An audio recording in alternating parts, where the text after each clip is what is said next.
It's Wednesday. It's 8 p.m. I'm Daz. I'm Rich. I'm Martin. It's loaded football. Run the intros, Daz. You're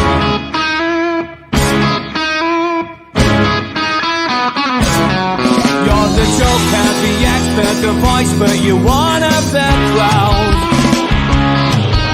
A vision of weakness you don't. That wasn't a good start. I fucked that up there, didn't I? No, you didn't. No. I did, yeah. See, I threw you at the start. I said to you, "Are you all ready for your new intro?" And you said, "What? What's this? Is this a setup?" No, yeah. It's I said, "No, let's talk about it in the show." That's because I was sitting looking at it, and like, even though I know, because obviously for those that don't know, we used to have a production show where we kind of talked about what we were going to do, and now Daz just tells us what we do. So Daz sends us a really good kind of show detail with all these lots of color codes, which is fantastic, apart from me, who's colorblind. So when it comes to me, it looks the same grey color as it does every week, which doesn't really matter if I use a color printer or not. But yeah, obviously Chris is not here tonight, so that threw me. And then I was meant to say it's loaded football, run the intros.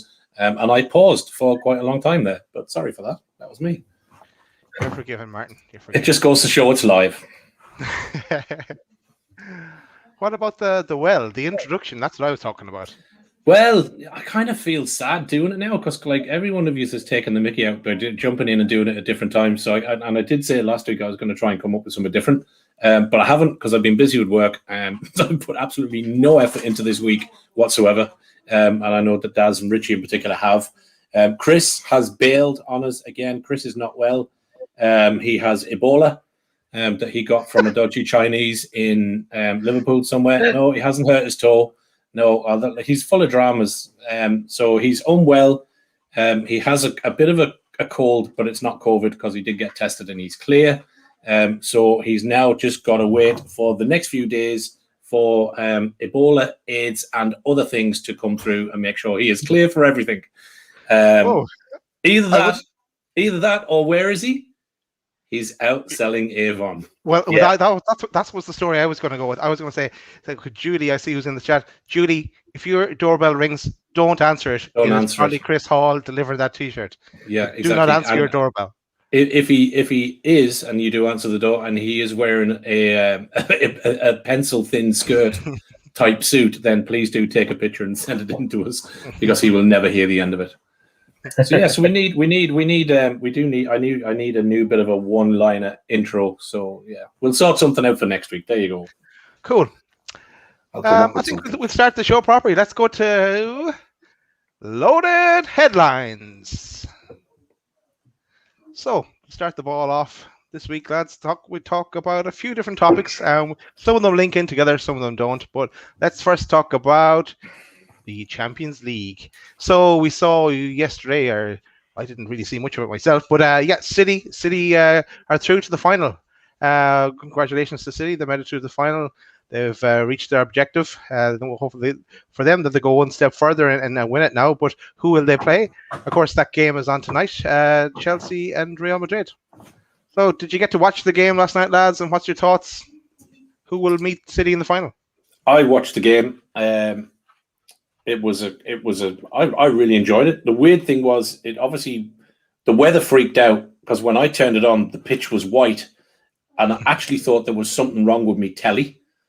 So I kind of turned it off and I turned it on to one of the Irish channels that was covering the game, and that was the same. So then I thought my telly was on the blink, but then I realized it had obviously the temperature dropped, and it was effectively snow on the pitch.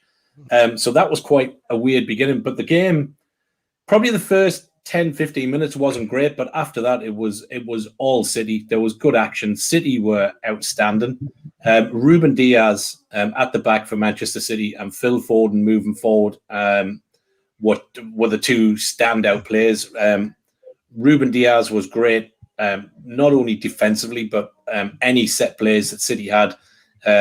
There was just no way PSG were getting through him. I mean, he was blocking balls with all parts of the body when PSG were attacking, and it was just a really, really good game. It got niggly in the second half. Obviously, Di Maria sent off, for stamping on Fernandino, I think it was.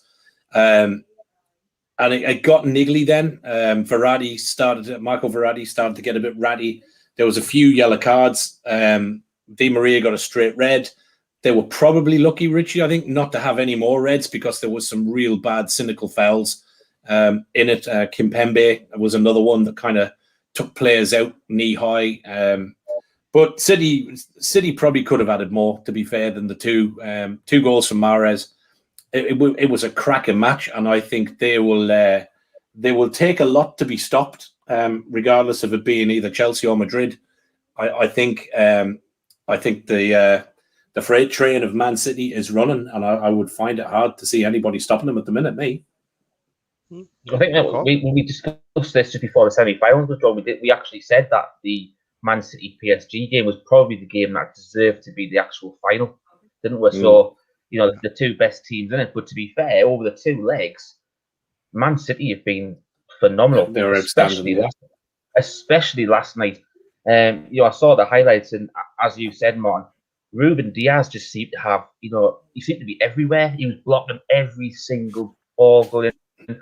He was like the wall. He was like Hadrian's wall at the back, and they just couldn't, it was like keeping the Scots out, wasn't it? You know what I mean? It was. Yeah, it was very good. Phenomenal, and also, Fernandinho, he had a brilliant game as well, and Pep to actually mention it in his interview at the end and said, it was his exactly 36th birthday, and he controlled the middle of the park. And PSG I think that's nothing. I think that's what frustrated PSG, the fact that they couldn't dictate the game like they can in France. They've got to realise when they come to the Champions League, you're probably playing 10 times better than you would be in League One. Do you know what I mean? There's probably Lyon, season in, season out in there in France who can, give PSG, Lille have, good seasons, bad seasons, the same like Marseille and Monaco and stuff like that. But the thing is with the Premier League, and we said this, it's one of the hardest, probably the hardest team in the league because in the world, because even some of the teams down the bottom can do things against Man City's and Liverpool's and stuff like that. You don't have them in the weaker European leagues, and I think that's no matter how much money you can throw at teams to make them get all these together, when you get this Champions League, it weeds out all the bad apples, and as we said last night, the amount of yellow cards and the red card that PSG got, it was just down to the lack of frustration of not being able to control a game in one of the highest profile games of the season, and they just couldn't hack it. And I think that the sad thing, I think there was two real standout bits for me, but probably three, I'd say. The first, obviously, Ruben Diaz was excellent, but for me, Phil Foden, standout performance again through the middle of the park. That left-hand side, City started the game without a recognised striker again. Went with a front three of Foden, De Bruyne through the middle, and Mahrez right, and they tormented the back four of City. They should have been probably 2 or 3 up in the first half. Truth be told, that was the first point. Foden, was outstanding. The other interesting thing for me was with some of the fouls. There he is. There he is. Right, can we cut him off? I know we can normally cut him off when he's on the show, Daz. Let's not put no more of his comments up. He couldn't be bothered to come on and help tonight. He can't be putting his comments up now. Come on. No, he's full of cold. Sorry, Martin, carry on. So that was, I thought Foden was top notch. I think the other two things for me was that yet again, Neymar did not turn up when his team needed him. He's got all the attributes. Is obviously a top quality world class player, but yet again on the big games when his team really needed him at 1-0 down, Neymar was nowhere to be seen. Didn't control the game. Wasn't really involved. Didn't seem to have an interest when the second City goal went in. Didn't control it. So for me, I thought it was yet again when the big time really comes for PSG's absolute star men to stand up and be counted, they were not there again. And I think with the fouls, the red card for Di Maria, and some of the fouls and the behaviour in the second half, actually felt a little bit sorry for Pochettino because it's not the way he plays. It's not the way his teams play. And I thought a lot of PSG players let him down last night in some of the behaviour and some of the antics and some of the yellows. So I felt a bit sorry for Poch, but yet again, big PSG stars don't turn up. No shock. But there you go. Tell you something scary, right? And it links in with Carissa's comment here about Foden. The day before the Champions League final, he's going to be 21. That is something scary. He's unreal. Well, I seen a comment today. Somebody said that Foden really needs to be banging on Gareth Southgate's door and going, listen, you kind of need to build a team around me. And if not, then I'm off to Magaluf with my mates for the Euros. Because I think that's. I mean, he is England's future. I thought John Stones was outstanding as well at the back with Diaz. He's come alive again this season after having a bit of a dreadful time. Has to be a start for the Euros, I would think. But Foden, I mean, if England go and play two central holding midfielders in the Euros and Foden doesn't get a run at that, and a good central midfield slot, even as a 10 or that left-hand side, I'm telling you, man, Southgate needs to go the journey because Foden has to be in those teams. He has to be. No, I agree with you, Martin, because I think it's one of the areas where England are ripe at the minute. The amount of players that they can have in the front three or just behind them in that number 10 role is phenomenal. You know, I think that's one of Southgate's big errors. I think that, to be fair, it seems to be the same with a lot of the big teams as well. Sometimes like Liverpool and Man United do it sometimes, where when they play that double pivot at the back, they always tend to go too hold and sometimes when, especially at England, the amount of times that we're not playing top-notch sides, especially during qualifying and stuff like that, where that we should be attacking these teams and putting them to the sword. When we play teams like Belgium, Spain, possibly France and Germany, that's when you might need to have the double pivot, hold and roll sort of thing, just to give you a bit more protection and hit these sort of sides who like possession on the break. But Foden has to be in there. Even if you wanted to, one person who I think could do both roles as a holder or forward is Mason Mount. You've got Mount, you've got Grealish. I mean, you could play Sterling through the middle as effectively as your striker in that front three. You could play Mount one side, Foden the opposite side, Grealish just in behind him. But you could effectively play a similar system to City with a non-recognised striker up front, and you would have an amount of talent, any amount of talent to go in there. You know what, lads? Maybe hold those thoughts because we have the whole summer long to talk about that. Those formations and selections and who should make it in the squad and so on and so forth. Let's go to sticking with the Champions League. Let's talk about the Ladies Champions League. So if Chelsea make it through tonight, they will join the ladies who will play Barcelona in the Ladies Champions League final. So fair play. That would be interesting. That'd be a nice double for Chelsea. When's that game? When's the ladies' final on, Daz?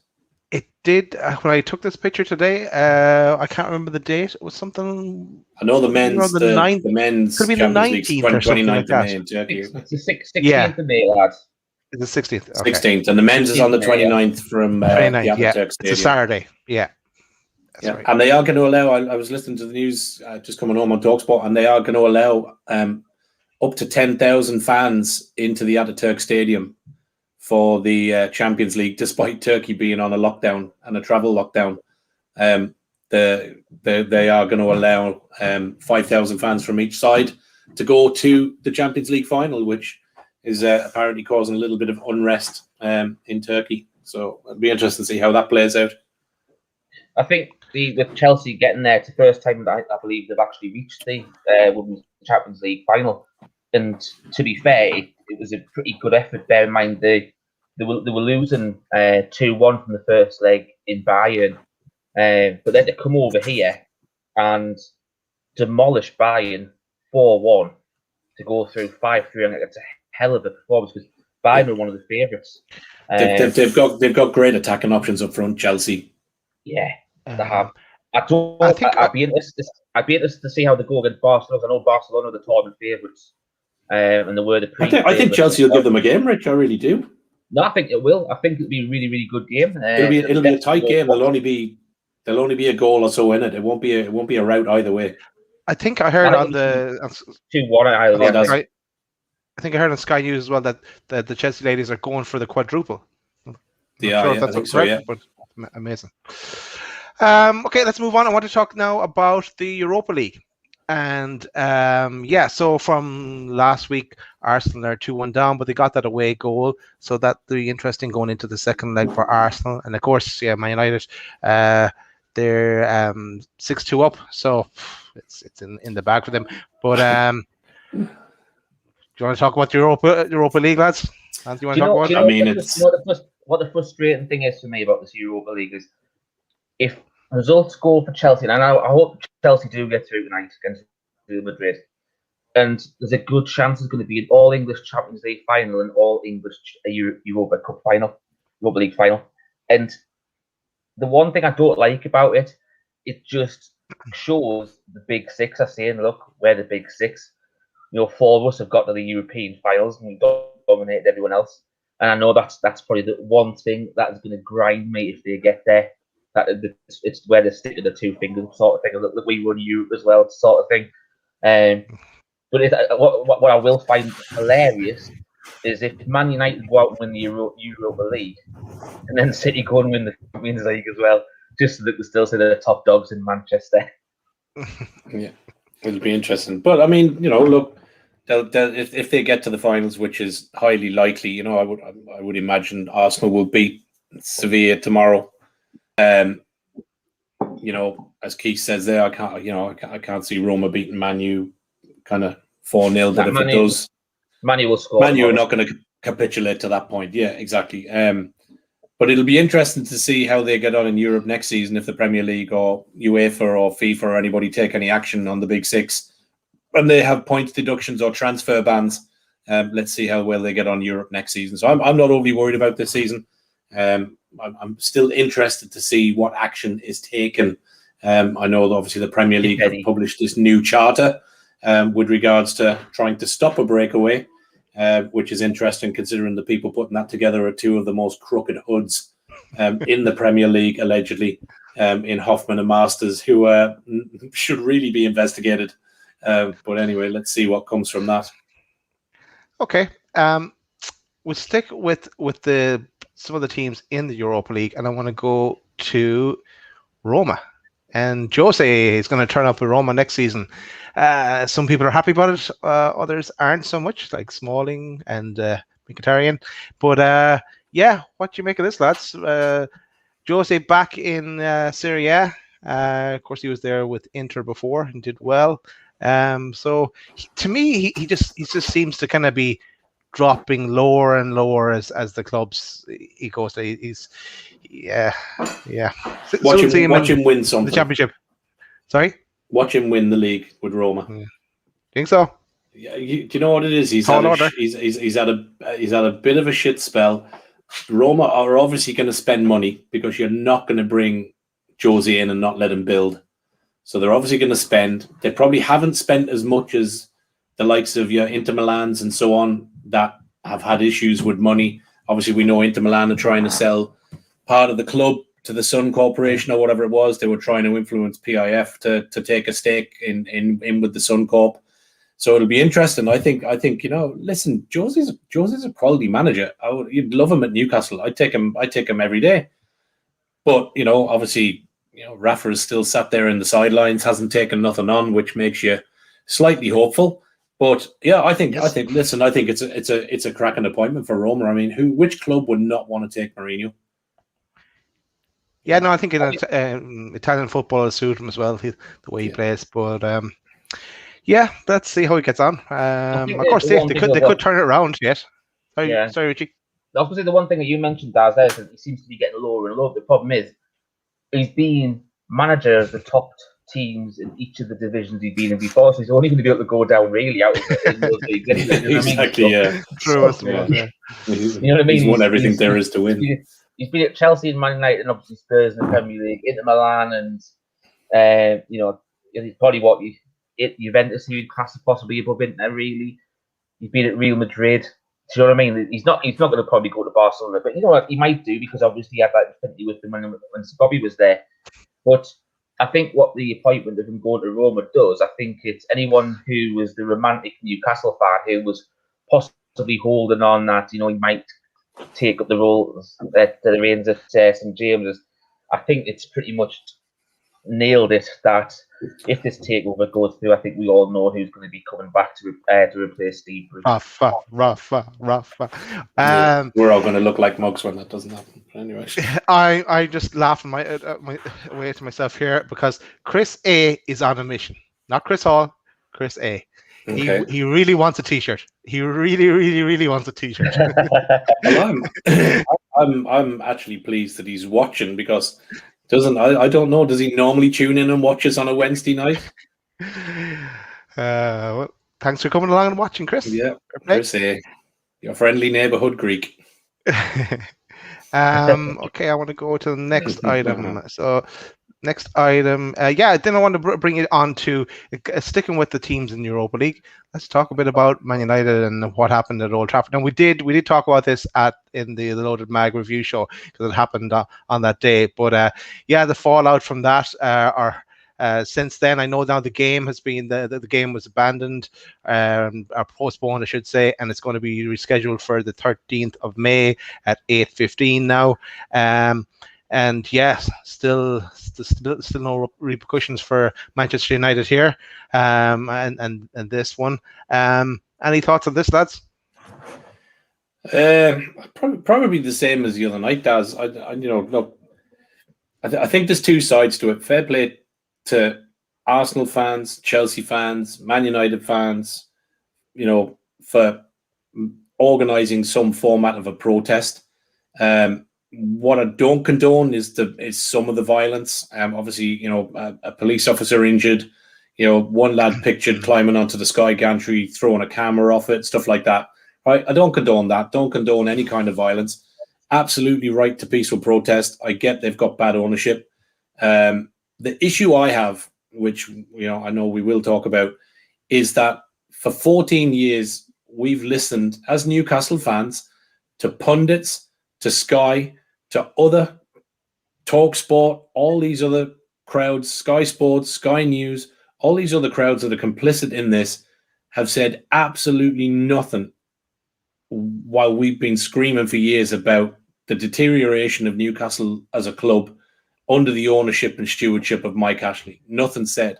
Man United fans raised some format of a protest, kick off about the ownership of the Glazers, and today there's a lady from Sky Sports. Sorry, I thought it was just us lads chatting there. I do apologize.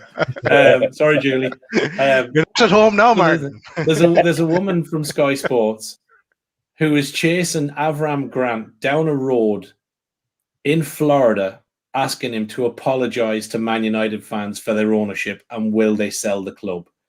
So I have a huge fucking bee in my bonnet about that. Because where have all these channels, Sky and everybody else been, while Mike Ashley has been, if not as bad an owner as the Glazers or as Kroenke or as these other ones. So yet again, for me, it's just the massive influence of the top six, the only clubs that are important.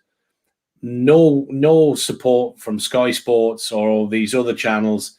TalkSport, you've got Rio lumping it on. And going on about he's behind the fans. I don't know if anybody's seen the sound clip of his podcast this week. How he's siding with the fans. The ownership is awful. This is the same, God forgive me, this is the same dickhead that a few weeks back was telling us we should be grateful for Ashley's ownership and it's his club, and if he doesn't want to sell it, he doesn't have to. And now all of a sudden, because it's Man United and he's a Manchester United fan, the club should be sold. The Glazers are awful. We need to do everything we can to dispose of bad ownership. So, excuse me for the hypocrisy, Rio Ferdinand, but fuck off and do one. I'm glad you said that, Martin, because after our conversation during the day, I said, okay, I'll grab what he actually said, and I put this together after that. Yeah, there you go. This is Rio the retailer. I wanted to read this out first, but for people on radio. So this is what he. This is kind of a summary of what he said about Newcastle. After previously defending Newcastle's lack of investment in case new signings get injured, and demanding that NUFC supporters say thank you for the money Mike Ashley has spent after relegation, the BT Sports pundit is now saying we can't complain about Mike Ashley's actions unless we round up our own money and buy the club ourselves. The Man United legend also insists. Whether we like it or not, it's his money. It's up to him what he does with the club, and that he does not care what we think. So that's Rio's thoughts on Mike Ashley as the owner of Newcastle, and when it comes to Newcastle. But when he turned Rio the Red, what's his thoughts then when it's his own club? We want to know the answers. It's all vague. We want to know why you went forward with this. How you thought the fans would be okay with this? What was your reasons behind doing this? You can't just come in and run the institution of this football club like Man United, Liverpool, all these big football clubs, the 6 clubs that we've got, and think you can just be a faceless person. I should have really had my glasses on for this. You should have done, yeah. Yeah. So well done, Forrest Gump. So yeah, he's not happy when it comes to. So it's the hypocrisy that drives fans crazy. Exactly. The shoes on the other foot. Exactly. Like, it's the same. It's the same. We spoke a few weeks about your man from Liverpool, John Henry, coming on and doing the staged apology. Oh, come on, man, lads, seriously, get away with that crap. You sold out the clubs, you sold out the fans. You're only in it for the dollars.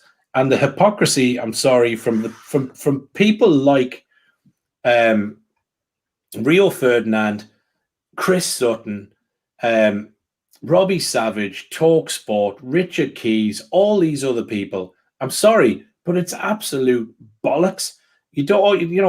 It's just we have been ridiculed for so long as Newcastle fans. As it said back there on the text, delusional, we don't know things, we're always complaining, we should be grateful. And now all of a sudden the top 6 are involved and it's national coverage. It's national coverage all over Sky Sports and that. I'm sorry, it's not good enough.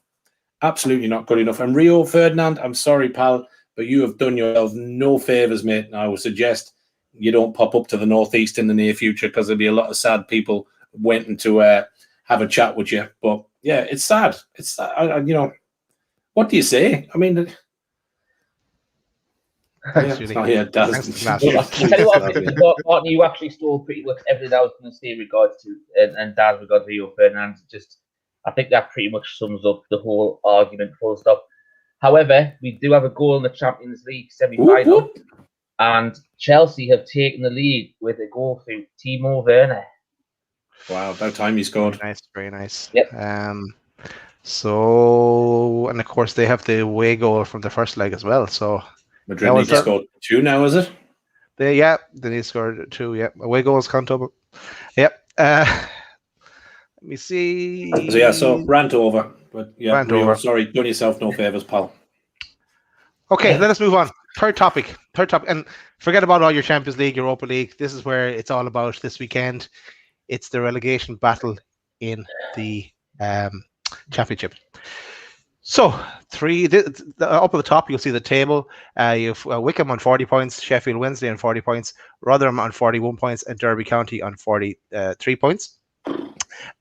Derby County actually play Sheffield Wednesday. So if Derby County win, they're safe. Anything else, they're in danger. Wickham play Middlesbrough, and Rotherham play Cardiff. Sorry. So very interesting, and all those games take place in the Championship at 12:30 on Saturday. So going to keep an eye on. Is it? That's the final round of games before the playoffs. Yeah. Yeah. Well, look, Wickham and Rotherham look like they're in trouble. The Chef Wednesday Derby County game will be a cracker. What was the reverse? Do we know what the reverse was? No, when they played each other previously, no. Yeah. Keith Rowe will know. Keith, get on the stats there, lad, and tell us what that game was, mate. Yeah, Derby had hit and miss, so that, I mean, Sheffield Wednesday could win that and put Derby down. Yeah. I can't see Wickham beating Borough. and they need Cardiff are doing okay. a massive goal difference as well. Yeah, exactly. I can't. So Right, forget. The Derby County Sheff Wednesday reverse fixture. Sheff Wed won 1-0. There you go. That could be a similar score. Derby are hit and miss. Yeah, Rooney taking them down. That'd be some crack. The thing that Derby have got is they've got the worst goal difference out of the three of them. Yes, they've got 3 more points, but if Sheff Wednesday beat them, they'll go above them on goal difference because obviously they'll be Sheff Wed would then be at least -20 and Derby County would be at least -23. So obviously Sheff Wed are then hoping that Cardiff get something off Rotherham. So basically, as long as Rotherham don't win, Sheff Wed stay up. So it's a pretty pivotal fixture, that one, really, because even if Derby that'd be good viewing. I always liked last day of the championship. It's good, if Derby, the thing is, though, the only problem it's not that Derby and Sheffield United have got is Rotherham are playing Cardiff, and Cardiff are 8th and got nothing to play for because they're that far out of the playoff promotion. Yeah. The 4 teams are already there in the playoffs. So technically, it's one of those ones where are Cardiff going to be on the beach already? That's the thing. Exactly. Derby and Sheffield United have got to hope for that.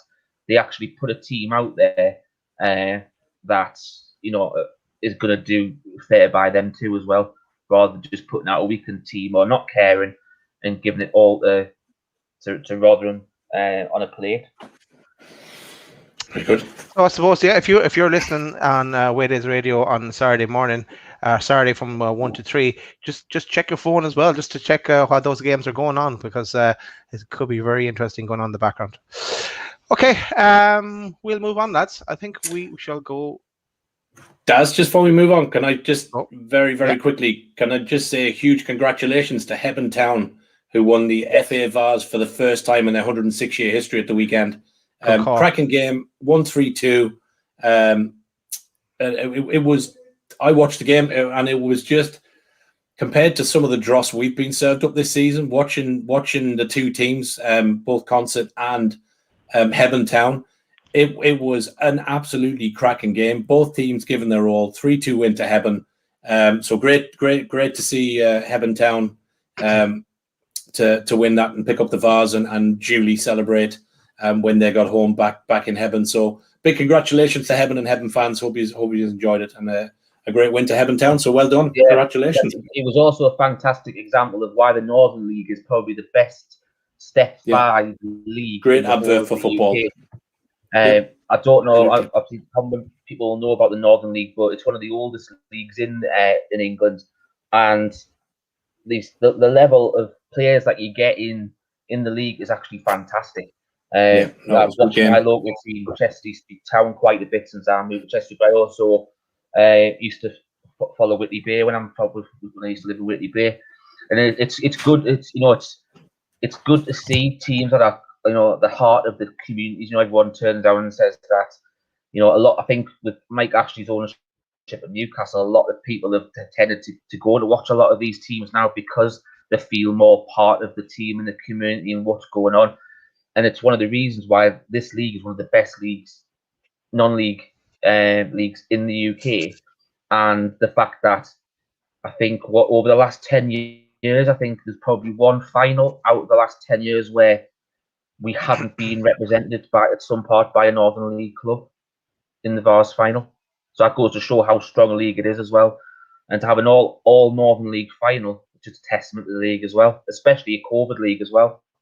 COVID, yeah. Cool. Cheers. Good shout there, lads. You still on mute, Martin? Poxy thing. Yeah. Anyway. Yeah. So this is now a good time to say thanks for watching. Like and comment, and make sure you hit that subscribe button. That would be great. But I know everyone who's on the chat has already subscribed. So yeah, next let's move to without Chris. He's giving out again.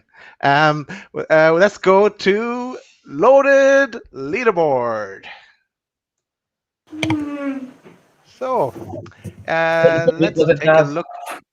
Sorry, Richie? Pitiful week, was it? For some of us, yes. Yeah. Not a great week. Not a great week for you, me, or Martin. But yeah, Avon Lady, sitting pretty. Look at him there. Oh, He actually Look got at that now. seven right. Seven right this week. You got 3, Martin, and myself and Richie got 4. That's okay. Still in it with does a handful of games to anyone go. think, lads, I'm not being funny, right? But do you get the feeling that Chris has called in sick tonight because he's going to be going through the form guide for this week's fixtures to try and get a bit more of a lead on it? Do you think that's what it is? Could be. He's doing something. He could be take our predictions and work out what can keep him at the top of the leaderboard. He's looking at the if he mixes matches and Martin, the odds he does that. Yeah. So okay. I don't do any. I just wing it. We know that. Well done, Chris. 7 right. I mean, that's a good score, to be fair. Okay. So look at the comments as well. Yeah. There you go. Hang on. There Keith you go. came back. Sorry, Keith. Sheffield Wednesday are in better form. 1-3, drawn 2, lost 3. Derby 1-1, lost 7. There you go. So Stato says Sheffield are the team. And Keith's role as well. I did a little video for you as well for your Stato role, but we'll have to wait till you back and load the mag again before I can play that. Yeah. That should be good. Martin, Judy saying you're doing a spinny. Let's go and look at the fixtures and give our predictions. So, and I'll just get rid of the banner as well. Okay, first up, I'll go first, then Richie, then Martin. Okay, for me, Leicester, Newcastle. I'm saying Leicester, I'm afraid. Do you know what? I'm gonna take a star. I'm gonna go for draw. I'm just gonna bank the odds. I'm gonna go for a Newcastle win. Okay, we move on. And next is Leeds, Spurs. I'm saying Spurs. Draw. Spurs win, yeah. Next up is Sheffield United, Palace. I'm saying draw. Palace. Yeah, Palace, I think, for me. Next up is Man City, Chelsea, which could be the Champions League final. The way it is now, it is looking like it. I'm saying Man City. I'm gonna say I think City might do it. It's the League of Continent, so I'll say City. I'll go for a draw. Yeah, that's what I was contemplating. Next up is Liverpool, Southampton. I'm saying Liverpool. Yeah, Liverpool for me. Oh, that's a funny fixture. I'll go for a draw. Okay, next up is Jack Cattell's Wolves versus Brighton. I'm sorry, Jack. He's looking at me here. He's in the green room. I'm going to say Brighton. Sorry, Jack. No, I'm going to get. I think you'll get at least a point. I think you draw. Yeah, I think a draw as well. Okay, we'll move on. Villa, Man United. I'm saying Man United. Yeah, Man United for me. Jeez, yeah, Man United. West Ham, Everton. I am saying West Ham. West Ham for me. Draw. Arsenal, West Brom. I'm saying Arsenal. Arsenal. Yep, same again. Fulham, Burnley. I'm saying go on, Burnley. Oh yeah. I'll just have to side on that. I think Burnley as well. Debating the draw, but I'll go Burnley. I have a bad feeling about that game. Genuinely. I'm going to go for, I know it's horrendous, but I'm going to go for a Fulham win. Don't want that. I know we don't want it, but I just think that Okay, we'll move on. Southampton, Palace. I'm saying Southampton. Draw. Yeah, Southampton at home, yeah. They've got a bit to play for still, so yeah. I'm going to go for a Southampton win. Next up is Man United, Leicester. I am saying a draw. Yeah, I'll go with draw as well. Leicester. And the last one, Chelsea, Arsenal. I am saying Chelsea. Yeah, Chelsea for me. Yep, and me. Cool. So we're going to go on to the sponsors next. And can I ask you a question? I was going to say a question. Richie, Donald is coming on tonight, isn't he? Yeah, he told me he was. Yeah, okay, that's okay. Is who coming on? Donald for the another fan favorite with the 1-3-3-1 formation. Let's go to the sponsors. Ready, Martin? Yeah, as always. Yes, our continued sponsorship with Adam and the team in Mind, Body and Soul. You can find them on www.mindbodysoul.uk or at mindbodysoul on Twitter. Have been looking after us now for a few months now. We've done a giveaway. I think we must do another one shortly. But they will help, in particular, those who suffer or have issues around mental health. The guys will help put you on the right track, put you in touch with people, help you along. Also financially, they've been helping a few people out in these tough times. On the website, you will see a fine range of merchandise as beautifully modeled by myself and Daz tonight. Get on there, pick yourself up a few bits and pieces. Everything goes to support those who need it, all non-profit. So go on, hook up with Adam and the lads and pick yourself something up. So thank you for their continued support. Thanks, Martin. And I'm going to talk a bit about Away Day Radio. Thanks to Dino and the lads at Away Day Radio, our partners. As we said earlier, we go out. This is replayed on Saturdays from 1 to 3. So shout out to anyone listening on Away Day Radio. And he also we're going to get Dino to come on the show as well and talk to us a bit about Birmingham City at some point. But I wanted to give a shout out to a new initiative they launched there. They're going to have a concert.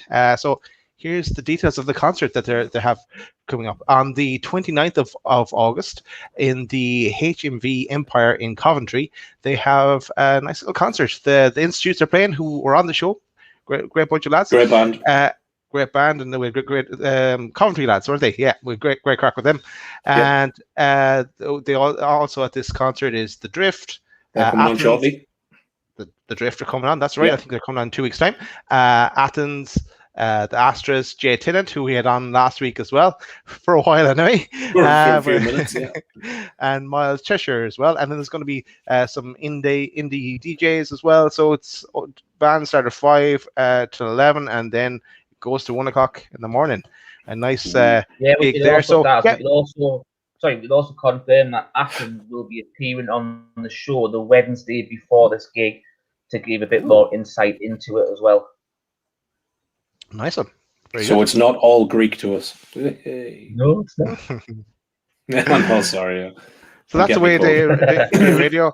And Martin, I think you probably want to talk to us a bit about Retro Souls. Yes, Lee, obviously, who looks after us, does a fine line of Adidas originals, both new and pre-owned. He kind of hooks them up, picks them up from different places, puts them on, puts them up for sale. 100% authentic. They are original Adidas. You can go on there and get some absolute top trainers, and you will find him only on Twitter at Retro Sales UK. Again, I did say a couple of weeks back, as we get into the summer, and we've all got a bit of freedom, he is going to do something with us in line with some loaded Football Weekly shows in and around the Euros and around the England games. And we're going to do something, a little bit of a giveaway, get some more details on that as we get near. But keep watching. So, again, a big thanks to Lee. And if you're looking for a snazzy pair of trainers, get in touch with him. Have a look on Twitter at Retro Souls. And he's got his bits and pieces on there. You can find yourself a pair of deeks and get into them. Cool. Great. So we're going to go to our next section, and Jack is waiting there. So Jack will definitely be our first person to join because there's no sign of Donald yet. Hopefully Donald will join us. He hasn't seen his message. That's the update, I can tell you. But okay. Naz, if he doesn't come on, I've got a backup plan. So keep an eye on your WhatsApp chat, right? Oh, Jesus. WhatsApp. It's hard enough concentrating on getting this right without looking at other stuff, man. Too many devices. I know, yeah. Okay, let's go with, I think it's me saying this again, loaded fan favorites. So Are we not doing loaded tune first and then bringing them on? No. We do this Really? first. And then we Do get we? into loaded tune. See, we're mixing it up this week because. Oh, yeah, okay, we've got right. Jack That completely doing both. confused me. Yeah. Do you want me to okay. do loaded tune as well? No, that's fine. No, that's fine. Okay. We'll put Jack off and then we bring him back in. Okay. No, that's just messing. Let's just leave him on. We'll do loaded tune. He's here anyway. Yeah, let's bring in Jack. Jack's used to us at this stage. Yeah, exactly. Welcome back, Jack. Jack. he knows How are you all doing, lads? You good? All right, buddy. You're all right, mate. Good, buddy. You all right? Good to see you again. Yeah. Yeah, good to see you, lads. Thanks for having me on. No bother, mate. We're just looking for people now who we know whose broadband is stable and aren't going to fuck up the show every week. Is that another reason you've got me, is it? Yeah, that's it. We know your broadband worked from last time, so you're in. Yeah. How are you fixed for the next 16 weeks? Okay, before we get into the conversation with Jack, let's look back to last week and the teams that were up for debate.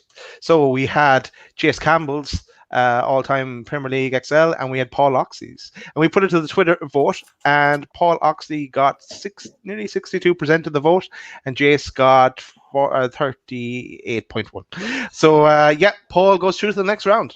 So congratulations, Paul. That was close, though. It was close. It was. We'll get straight into the team. Because we've got some of your songs as well, Jack, because you're going to be doing the loaded tune with us in a while. So we'll go straight into it. Let's bring up your team, Jack, and you can talk us through it. What made you make these selections? So I've been watching football since probably about 2000. I was born in 97, so I don't remember much before 2000. So that's why everyone's a bit more modern. But I think it pretty much picked itself apart from two positions, I'd say. I think right back was a tricky one and sort of that extra midfielder.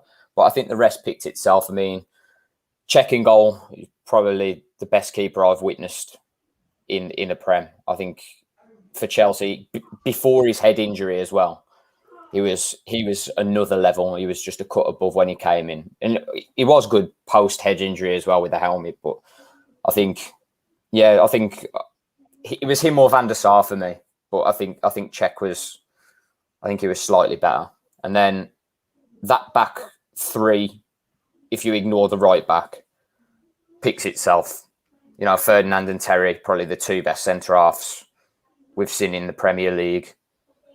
Even before my time, I think maybe Tony Adams would have got in there. I think he's a good shout. From before my time, I didn't really witness much of him. Ashley Cole, at the time, was the best left back in the world for Chelsea and Arsenal. I don't think anyone came anywhere near him. And then that right back slot, I was talking to you about my three options for it. So there was Zabaleta, Gary Neville, and one that always gets forgotten, and I think he deserves a bit of airtime, is Laurent from Arsenal, from the Arsenal Invincibles. Yeah. I thought he was a phenomenal right back. But I think the reason that I went with Zabaleta over the other two is that Neville was really good defensively, but I don't think he was as gifted going forwards. I think Laurent was pretty good going forwards, but maybe not as gifted as Neville defensively. And I think Zabaleta's sort of the perfect hybrid of the two. I think he could do everything. And obviously he won it, barring the Champions League, won it all with City. So that's why I pumped for Zabaleta in the end. And then moving into the midfield, Vieira, again, could do it all. Absolute powerhouse. I think 6'4", 6'3", absolute tank in midfield, good on the ball, good defensively. Was dirty when he needed to be. I mean, his battles with Roy Keane back in the early 2000s were something else. But again, it was Vieira or Keane, I think. I don't think you could have the two. I think it would be too defensive if you had the two. but I just think Vieira had a bit more to his game than Roy Keane. I know that might rile a few United fans, but I think he did have a little bit more to his game. I think, especially Keane's temper, I think could get the better of him a lot of the time, and I think Vieira could hold it together a little bit more. I think Vieira was a bit more obviously elegant. The Gerrard Lampard Scholes debate. Yeah, he was. I mean, he was so good on the ball, wasn't he, Vieira? For such a big man, you know, he could dribble. He could glide. Really technical. Yeah. Oh yeah, that Arsenal side was just amazing, wasn't it, to watch? So then it was Gerrard Lampard Scholes debate. I think again Gerrard was the perfect hybrid of them all. I think he had everything to his game, Gerrard. Barring injuries, I think out of the three, he was probably the most injury prone. But I just couldn't go against him. I think he had everything. A great leader as well. You know, there's plenty of captains in that team. I mean, you look at Terry, Vieira, Zabaleta, Gerrard, Shearer. So yeah, I went with Gerrard, and then the other midfielder was a tricky one. That was one that I really didn't know. So I'd looked at Yaya Toure, you know, probably one of the most dominant midfielders we'd ever seen in the Premier League, just for his sheer size, the way he could run with the ball. Like, if you got in his way, you were going to ground. Like, there was no two ways about it. He would just run straight through you. He was like a truck.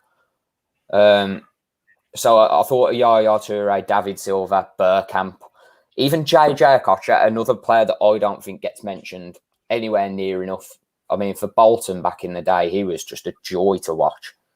But I think, although Rooney started as a striker, I think Rooney could do it all again. I think he worked hard for a striker. You know, he'd come back and help out.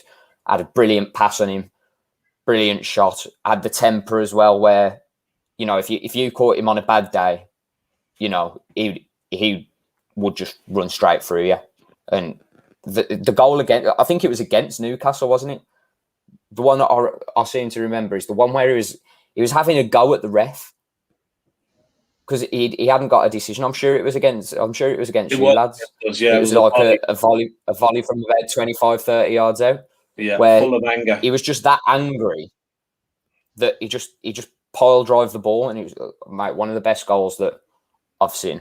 But that's why I've gone for Rooney. I think his goal tally obviously speaks for itself. You know, Man United's top goal scorer. I think he's second all-time goal scorer in the Premier League, was he as well? I think.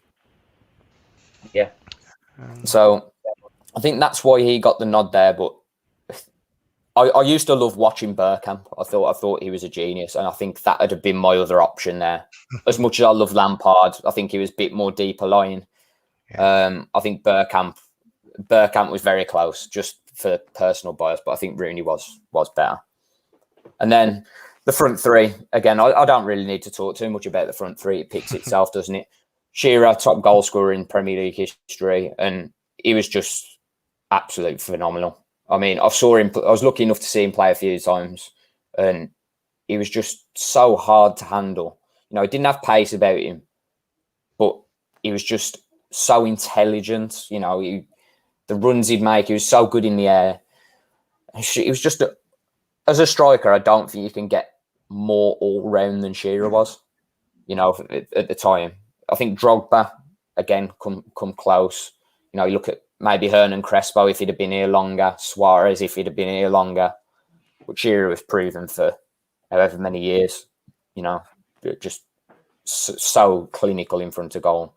And then Ronaldo, you know, no one needs to say anything about that. And Thierry Henry, probably the best player I've ever witnessed live, I think, probably Thierry Henry.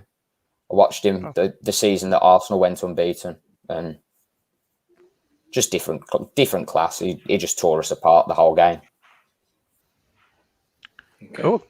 Good shout, Jack. Great team. And just one question, Jack. How many days did it take you to build a team? Because I know you spent an awful lot of time looking at this. To be honest, it took me about 15 minutes to do the whole team, bar the right back and So Zabaleta and Rooney took me a few days to deliberate over, just because the right back slot, I'd narrowed it down to those three. So Neville, Zabaleta and Laurent. But because they're all so good at different things, it was so hard to sort of narrow it down to just one, which is why I went for Zabaleta, because he kind of the hybrid of the two. And then the attacking midfielder / second striker. I'm still not even sure now, to be honest. I think it's time to bring on your challenger. And Donald has answered the call. So welcome, Donald. Yes, good evening, guys, and good evening to all those on the chat. How are you all?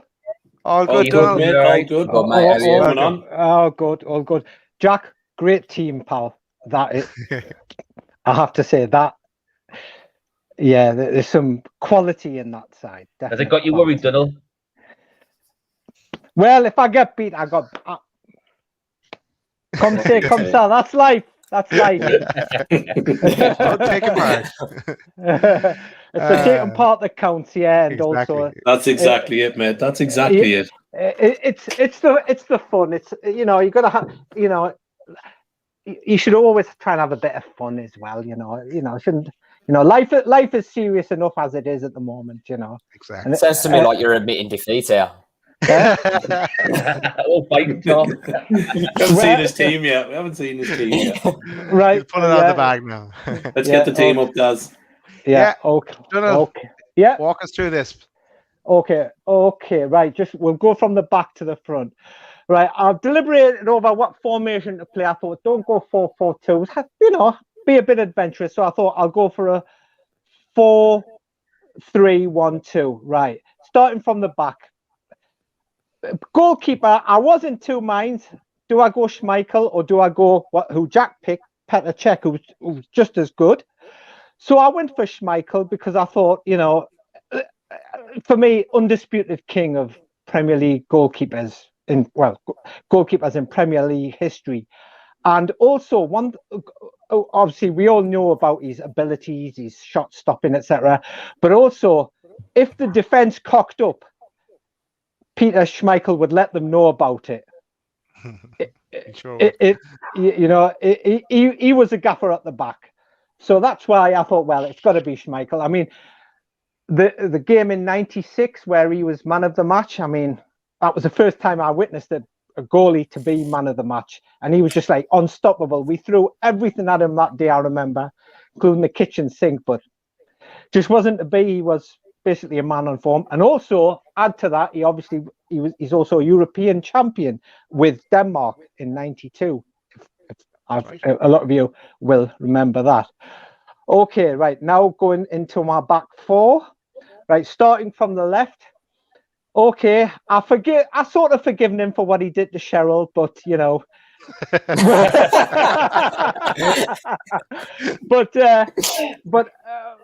somebody of great ability, Ashley Cole, up and down, a mainstay of the great Arsenal side of the early 2000s. And then obviously he went on to even more success with Chelsea. And as far as I remember, he also he did all right at Roma as well before eventually retiring. And obviously it just goes to show we were low in quality on left backs. He was basically a mainstay. He made that position his own when he played for England, as I recall. And for me centre backs, I deliberated. I thought, who do I go for here? So I went for Vidic and Ferdinand. Going with Vidic, proper old school defender who did what he's supposed to do. He defended, and he hard as nails as well. And somebody who you could rely on. Rio Ferdinand, knobhead for a pundit,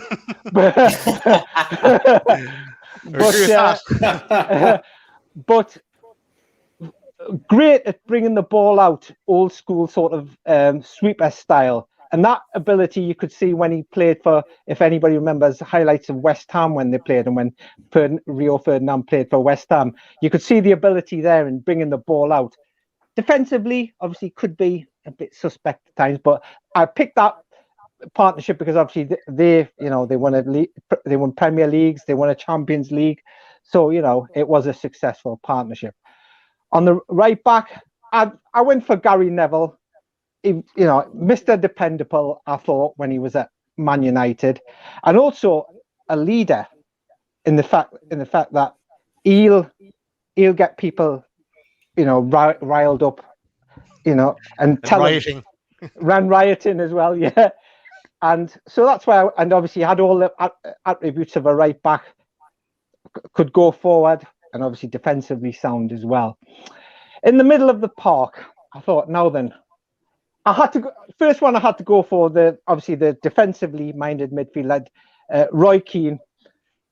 Great leadership, and and he was one of those who stood up for his teammates, and also when the teammates weren't pulling their weight, he let them know. A proper captain, and someone who led by example.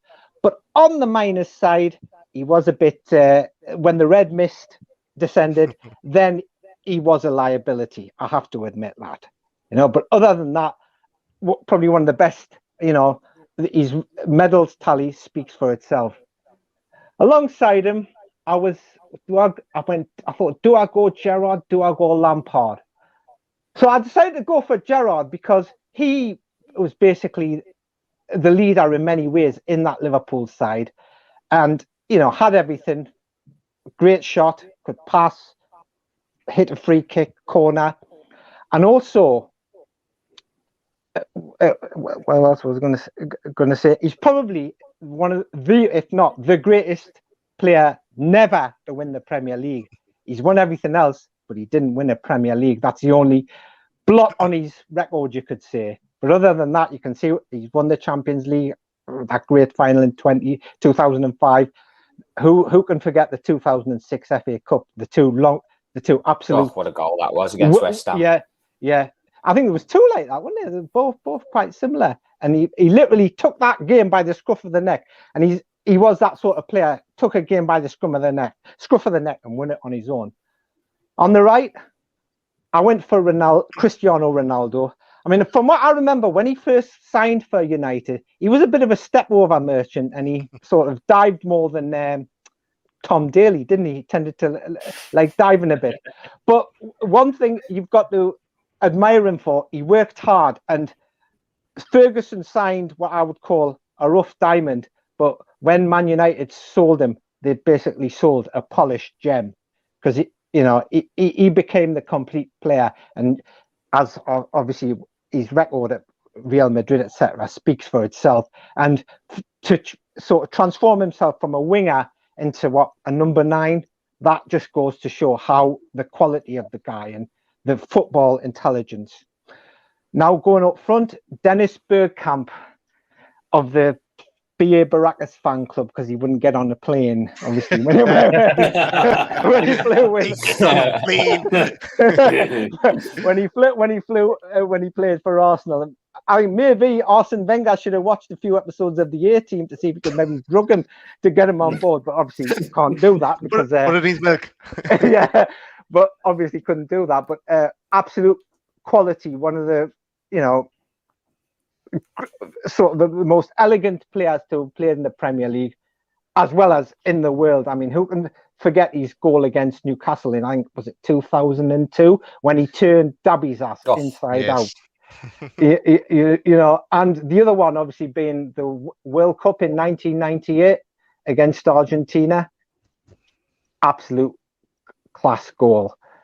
Then obviously up front, I think this was sort of no contest. I had to go Henry and Shearer. Yeah, Thierry Henry, obviously, again, when he signed for Arsenal back in, was it 99 or 2000? And he signed as a left winger, and obviously it just shows the quality of the great coaching of Arsene Wenger. Arsene Wenger turned him into a centre forward, probably one of the best centre forwards to have played in the Premier League. Obviously a World Cup winner, European champion as well with France, so records speak for itself. Obviously Rio Ferdinand will not appreciate my second nomination, but I had to go with Big Al.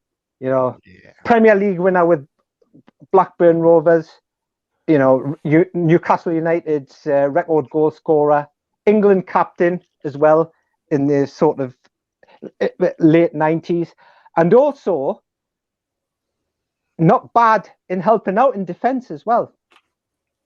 He could defend when he needed to. And a couple of highlights for me during his career, not his goals, but his assists. One being the third goal in the 5-0 when he crossed for Ferdinand, and also in 2000 when he crossed for Rob Lee to head in. And I think that's one thing that doesn't really get a mention, but probably one of the best crossers of a ball as well to have played for Newcastle. So You do everything. yeah, so that's why I went with what I did. And also I feel that with the players that I've picked, it's not a case they'll be stuck in their position. This formation can be tweaked to allow, say, Ronaldo to go forward and Henry to play wide, or you could do Henry to go wide and Bergkamp and Shearer up front, with Bergkamp being the second striker. So that's why I picked the formation that I did, in the fact that it was interchangeable. And Nice. yeah, Nice, so that's Donald. what. Good team. Yeah. Well done, mate. Yeah, so Well done. I will say one thing. This Premier League 11, it's, everybody's got their own opinion. It's a bit like in boxing when you have who would have won, Tyson or Ali, or Marciano and Ali. So it's all a matter of opinion, but it makes for good discussion, I have Exactly, Donald. And both yourself and Jack really sold your team, so fair play, lads. Well done. Well done, lads. I think we look at them head to head, though. Let's look at them head to head here and just see what you think. So, yeah, there's a lot of similarities there as well. There is. Yeah. Of course, Jack with Vieira, you went with Keane, you went with Vidic, and Jack went with Terry. You both went with Henry, Shearer, and Ronaldo. Of course, Gary Neville. So and in goal, Schmeichel and Cech. Yeah, so interesting. So what we'll do I like now. the inclusion of Zabaleta, and I do. In fairness, I do agree with Donald in the fact that Rio Ferdinand is in fact a knobhead. So yes, well done on that. I do agree. Fully supported by this channel. Hashtag Rio is a knobhead. Let's get that trending. Yeah. I'll see you all in court in a week's time. Martin might be here next Wednesday. Been limited, have been banned. Yeah, exactly. Yeah. Two good teams, lads. It'll go to the vote. Let's see what happens. Yeah. Oh well. All the best, pal. All the best, Jack, man. Nice one, mate. Yeah. It's all in the name of sport and football, and all in the name of good fun, and that's what it's about. And good bit of debate. Yeah. Well, that's it. Yeah. That's it. There's no right or wrong answer, is there? No, exactly. That's exactly it. Yeah. But there will be only one winner. Yeah. Well, whoever it is, may the best man win. That's all I'll say. Got to be in it to win it. Absolutely. Good luck to both of you. Probably be a draw now in Newcastle and Wolves. 50% exactly. 50-50. So what we'll do now, lads. We'll do a little the tiebreaker if it comes to a draw, which I doubt. It'll be the amount of goals combined by all of the players in your team. Whoever has the most goals will go through. Oh, great! That's cracking. Oh, that's interesting. Let's not let Chris Hall get that information together and count that. What's happening? Don't worry about that unless it's a draw. I think what we'll do now is we'll play one of Jack's songs, and we'll also say goodbye to Donald. Jack, I'll take you off screen as well because we're going to bring you on again in a second for another tune. But so we'll say goodbye to Donald, and Donald, hopefully, thanks for joining. And you were the winner, Donald, of the Institute's t-shirt as well in the past. And thanks for being a watcher of the show. And we'll talk to you again, mate. Has he gone? Donald's just frozen. I think it's just frozen. He's happy with that. He's gone. Yeah, he's gone. Here's Jack's single, London Town. Oh. The next train to arrive at platform 1 will be the 12:12 Virgin train service to London Euston.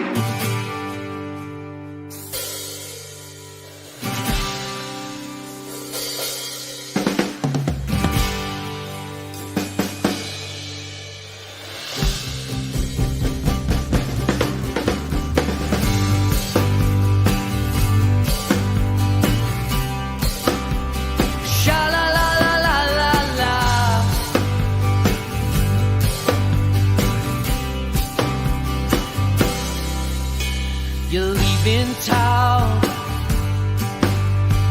out there on your own, to pastures new, to seeds unsown. Don't look back, go down and make us proud, show them what you've got down in that London town.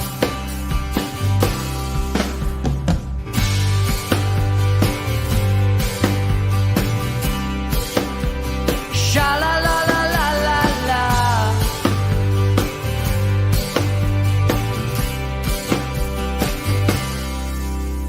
I'll wait for you. I know it might be hard, but we can make this work. It really ain't that far.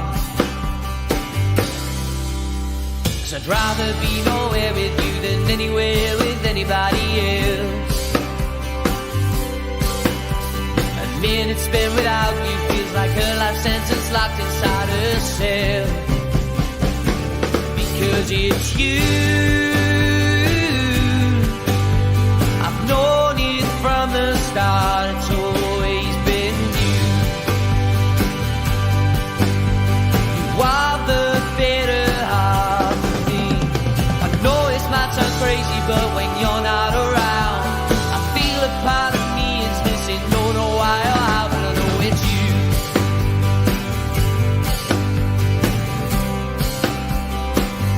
Yeah, I know it's you.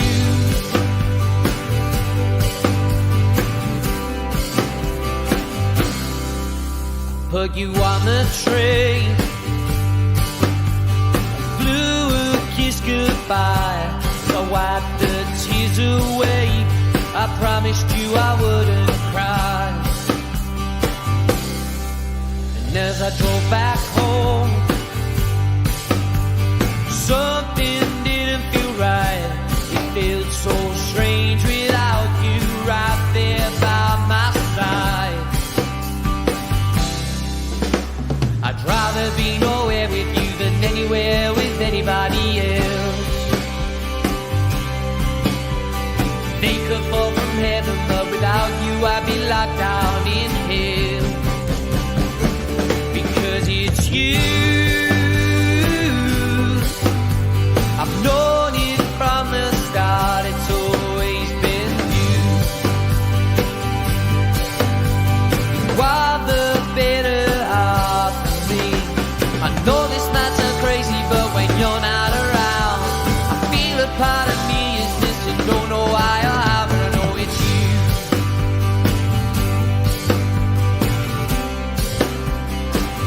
Yeah, I know it's you.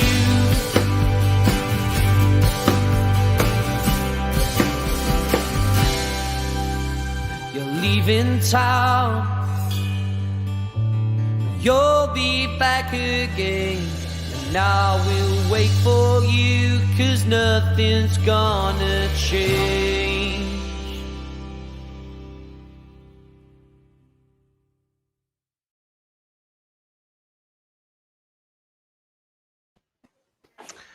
Nice one, Jack.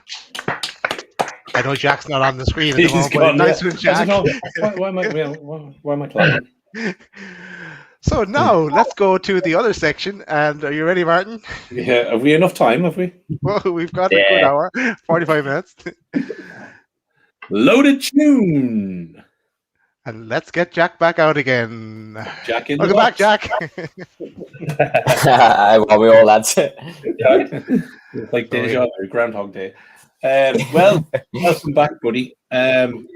Obviously, you've obviously seen the format of the show, so you know what we do. Obviously, some people have seen it before. We did have you on. We did the. I know it's really nice knowing you. I'm not going to court. Rio is a knobhead. We had you on for one of the Loaded Mag. Matt, we did a. I think it was Wolves and Fulham. I think it was. We did. Yeah, Wolves Match Fulham, Day yeah. live. So obviously, kind of, I'd been talking to Jack for a little while about coming onto the show. I knew he was a Wolves fan, so kind of tapped him up and went, "We're thinking about doing this live show thing, looking at football. Do you want to come on?" He went, "Yeah, of course, mate." So he's become a firm favourite of us guys.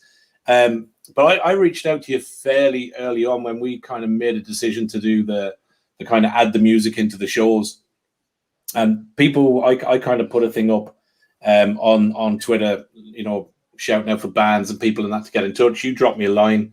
And then other people were kind of tagging you and stuff. And I actually got sent some of your music. And I spent a Sunday kind of listening to loads of different tunes, good and bad. And I put on your tune that we've just played there, London Town, and actually kind of sat up, looked at the screen, watched the vid, and I thought, yeah, definitely got to get him on. And I really, really enjoyed the tune. I've listened to it a good few times now, and obviously knew we were getting you on the show tonight. And I have to say, I still really love the tune. It's a real standout kind of vibe to it. So we got you on. You came on Loaded Mag.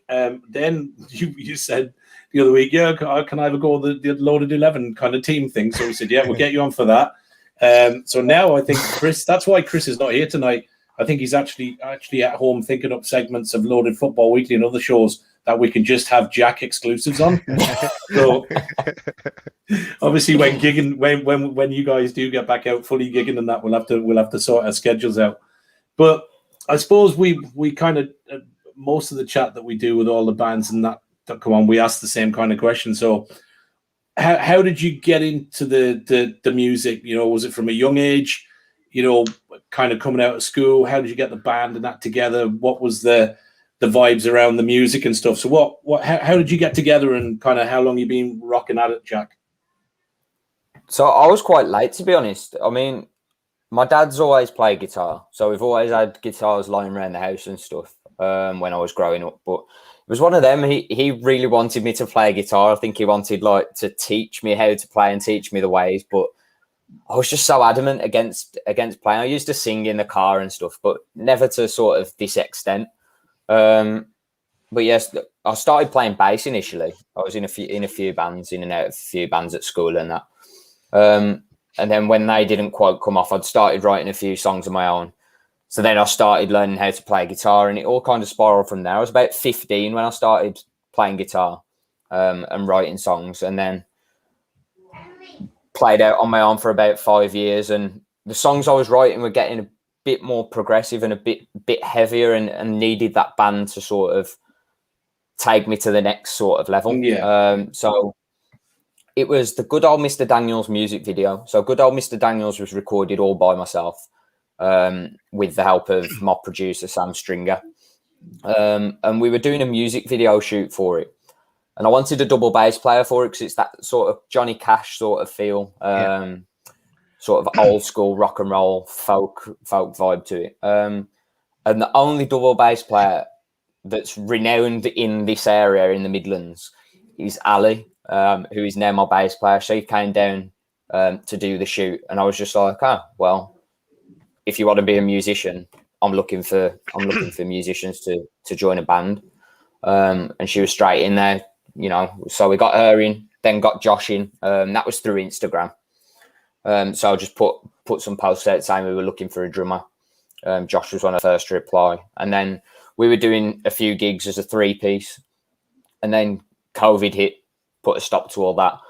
And we thought, so the tunes I was writing during lockdown, you'll hear one of them in a bit, which is going to be our next single, needed lead guitar in it. To be able to really play them to their full potential when we play live.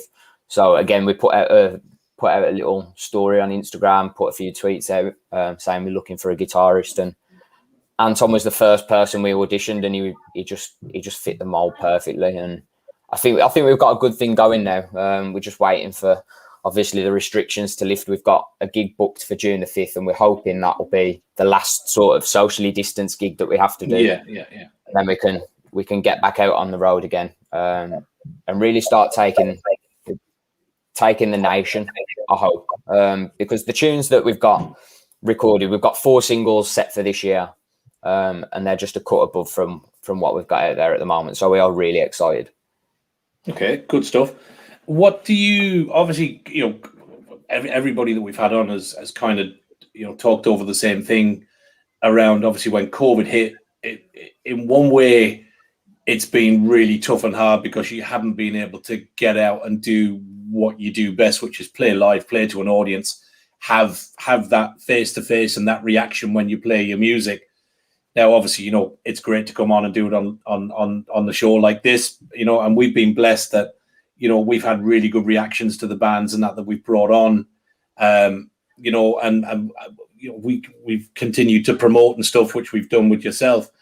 But what do you, obviously the likes of COVID, when that hits, and, you know, some of we spoke to the institutes and, you know, the likes of the underclass and said, you know what, in a way it's been a leveler, because no band or musician's really been able to get one up on another band, or get a gig that the other band didn't get, or get to a festival that the other band didn't get. So have you kind of found that has been a bit of a leveler in kind of across the board, and is it kind of like everybody's starting from fresh again, or what's your kind of feel on that? In a way, I think those that work hardest will come out of it better, just because they'll have sat down, evaluate, took this time that we've had off, where usually we'd be, you know, rehearsing, doing our day jobs, and then, you know, we'd be here, there and everywhere, so we wouldn't have this time usually. So personally, we've took it as a time to evaluate what we weren't doing so well, to try and give ourselves an edge on other bands. I don't like making it a competition, because, you know, it shouldn't be that way, and I'll always support other bands. I'll shout about other bands until the cows come home. But, you know, to get to that level that we want to get to, you've got to be ahead of the game in certain areas. So our social media sort of side of things wasn't as great as it could have been, so we've improved on that. I've took a lot more time to write some new songs, which has obviously helped. Got into GarageBand and doing demos, so we're using our time a lot more effectively now, I'd say. So when we come into the studio, you know, we're going in with full-fledged demos instead of trying to work things out and maybe wasting a bit of time here and there. But it has been, in terms of gigs, it has been a complete leveler. I think you've got to try and find ways when something like this happens to keep yourself fresh, keep yourself in people's minds, because it's hard to release songs when you know you haven't got a gig there to promote the single or whatever coming out. So it's been a leveler in that sense, but I think you'll see how hard people have worked by how they come out of COVID. I think that's where the real key will be. Okay, that's a good, fair assessment. One of the things that obviously you said there about, you know, not being able to gig and that, and one of the things the vibe that we've kind of got back from everybody that's been on so far, and anybody that's watched the shows will have seen, you know, we've reached out to bands who we thought, you know, look, it's three kind of, well, you know, I'm 51, you know, myself and three other fellas, you know, we're not professionals anyway. We've been reaching out to bands who we never thought, you know, we would make contact with, or we'd even get an answer from. And we found we've had a really good response. But a lot of the bands that have come on, when we've sat chatting with them afterwards, or we've been kind of, you know, WhatsApping or texting or whatever, everything we've got back from people has been, do you know what? Thank God you guys are doing something that's getting music out there, that's given us an avenue to kind of keep in the eye. And you know, it's great that you guys are tweeting out. It's great you guys are getting bands on. So do you find that in COVID, that kind of more and more pods have started to take on a bit of music? Do you think there's not enough of it? Or, you know, do you think it's a good way of you being able to stay in that limelight as such and keep yourselves fresh and get out and chat about the music and everything else? Has that helped over lockdown?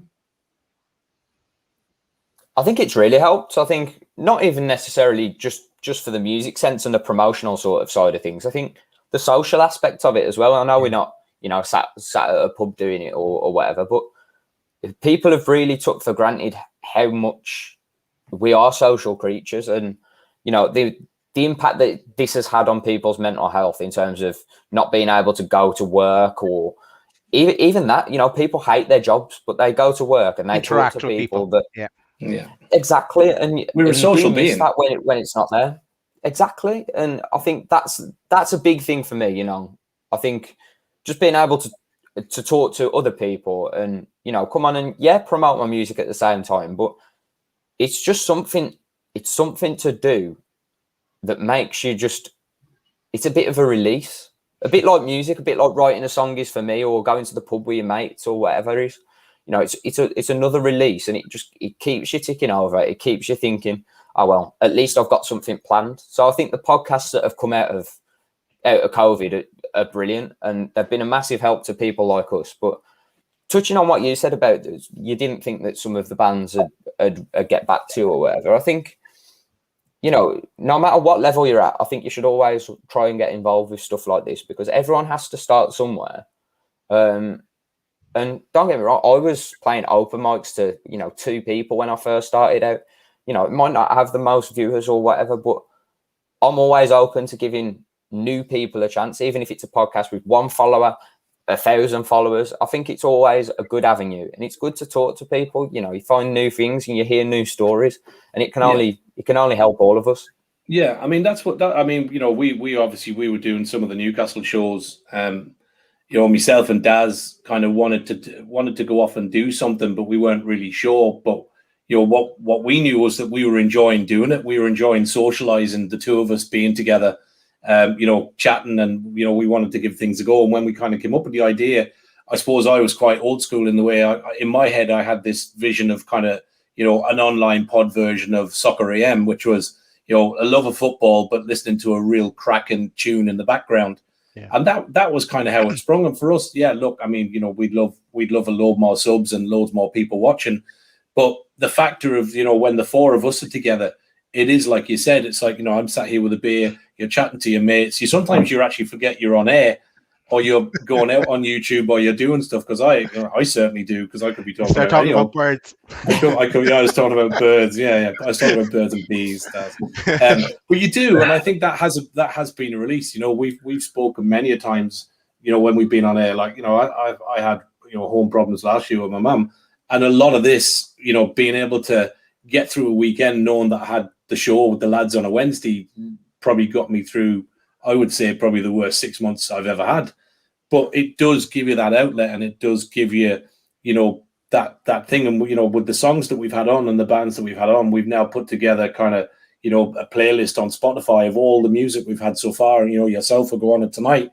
And I've been using that, and I've sent it to people, and kind of people have texted me back going, God, you know, I put that on now when I'm out walking, or I'm doing that. So there's a lot that comes for it. So as you said, it's not all about having, you know, whether it's 1 following or whether it's 1 million, doesn't really matter. I guess it's what every one of us is getting from it, and what you get from it, and everybody else. So, you know, we're gonna keep it going even after lockdown, and if people enjoy it, great. If not, it'll keep us going, and we'll do bits and pieces. I know we will play a bit more music, so I'll ask one more question, which I do ask of everybody. Currently, are you signed or unsigned, Jack? We're still unsigned. It's one of them where I think people make a big deal about getting signed, but I think nowadays you don't really need to be. I think it's not as big of a thing as it used to be. Obviously, it's nice to have someone, you know, pushing money into you, having them contacts that can get you up the ladder quite quickly. But I think if you work hard enough, and it all comes back to that at the end of the day, it all comes back to how much you want it and how much you want to work for it. You know, people think that music's an easy way out. You know, that, yeah, all these celebrities and all these stars live the high life. They don't. They work to the bone. Let's face it. Simon Cowell doesn't sign a band just to, you know, pump out an album every few years. You know, they're working constantly. You know, I know they earn a lot of money, but like footballers, they're working constantly, and you know, people don't always see that side of it. And I think a lot of people that know me personally and know my personal life, when I said about, you know, I want to, you know, pursue music and that, I think I thought it was one of them where I was just being lazy. I didn't want to get a job, and I just wanted to be a bit of a layabout. But with how hard I work from it, you know, I've got a full-time job now. So what I do with my life is I go to work, I come home, and I'm back at work. You know, it doesn't stop. And I think that's, sometimes we get a bit of flack for that. But I think I forgot what the initial question was now, to be honest. Yeah, sure. I think the thing that stands out for me, like I've a young lad. You know, my eldest lad is 15, 16 next year, and I'm trying to teach him a little bit about having the right work ethic. and that you don't necessarily need to start at the top. But what you've got to do is you've got to have a good work ethic, that you turn up on time, you're dressed appropriately, you put hard day's graft in, you'll get reward, and you will eventually get to where you want to be. And I think there's, I find it quite grounding to hear you talk in about working hard and everything else. And, I'm absolutely convinced that you guys will get everything that's due to you, and we'll be very interested in following that journey alongside you. And obviously when you do make it big, rich and famous, and you've got the big house in LA and stuff, listen, you'll probably have 3 or 4 flunkies willing to run around and look after you. So bear us in mind. But I think we'll play another tune. We'll play another tune now. So what have we got coming up? Well, I'm going to hand over to Richy for that. Yeah, Martin. Well, the one thing you've been crying out for since the start of this show. Oh, I know. Been a loaded exclusive. An exclusive. And I've been chatting to Jack all week, and he was kind enough to have a word with his PR guy, and he's given us first play of his new single, which is out this Friday. Oh. And the title is What I See. So, Daz, do you want to roll the loaded exclusive? Absolutely. Exclusive. First play. So, thanks, Jack, for giving us the exclusive. Thank you, sir. I'm going to hand it over to Jack just to introduce it, because it's Jack's song. It's getting the first airplay. So, over to you, Jack. So, this is the premiere of our brand new single, What I See. I hope you all enjoy it. Cheers, Jack.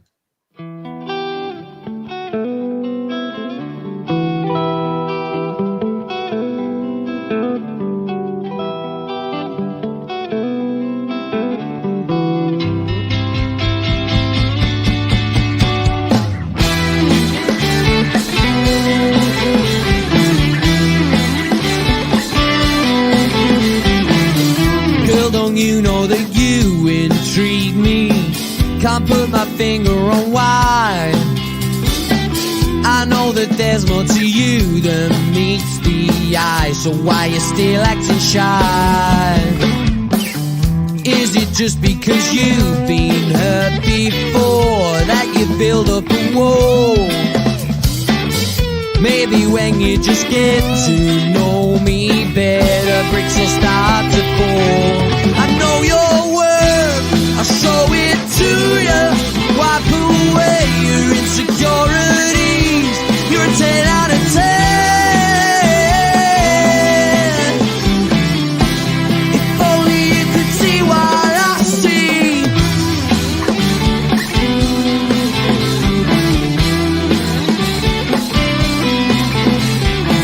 I'll take you out to all of the places you've always wanted to go. But every time that you've asked the question, well, nobody wanted to know. Give you a taste of what you've been missing. That's the least you deserve. After all the time you've been wasting on people who left you hurt. I know your worth, I'll show it to you. Wipe away your insecurities. You're a 10 out of 10. If only you could see what I see. Your pressures and pains will be a thing of the past. There'll be no more pretending. You could take off your mask. You'd be the better the bone. You could conquer it all. I know your world, I'll show it to you. Wipe away your insecurity. And I'm not like the ones before me. I'll treat you right and give you all you need. I know your world, I'll show it to you. Wipe away your insecurities. And I'm not like the ones before me. I'll treat you right and give you all you need. You're a 10 out of 10. If only you could see what I see.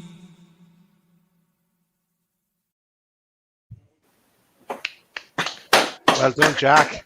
And the band. Thank you very much. Lovely. Yes, Jack and the band. There, listen, fair play, mate, for giving us that. I don't know the amount of people I've asked. You're the. I know. Do you know what it is? That is no word of a lie. I have been in contact with so many people who've had singles coming out and said, please, please, please, can we play it first? Yeah, I'll talk to somebody and then I'll let you know. Nothing. So do you know what, Jack?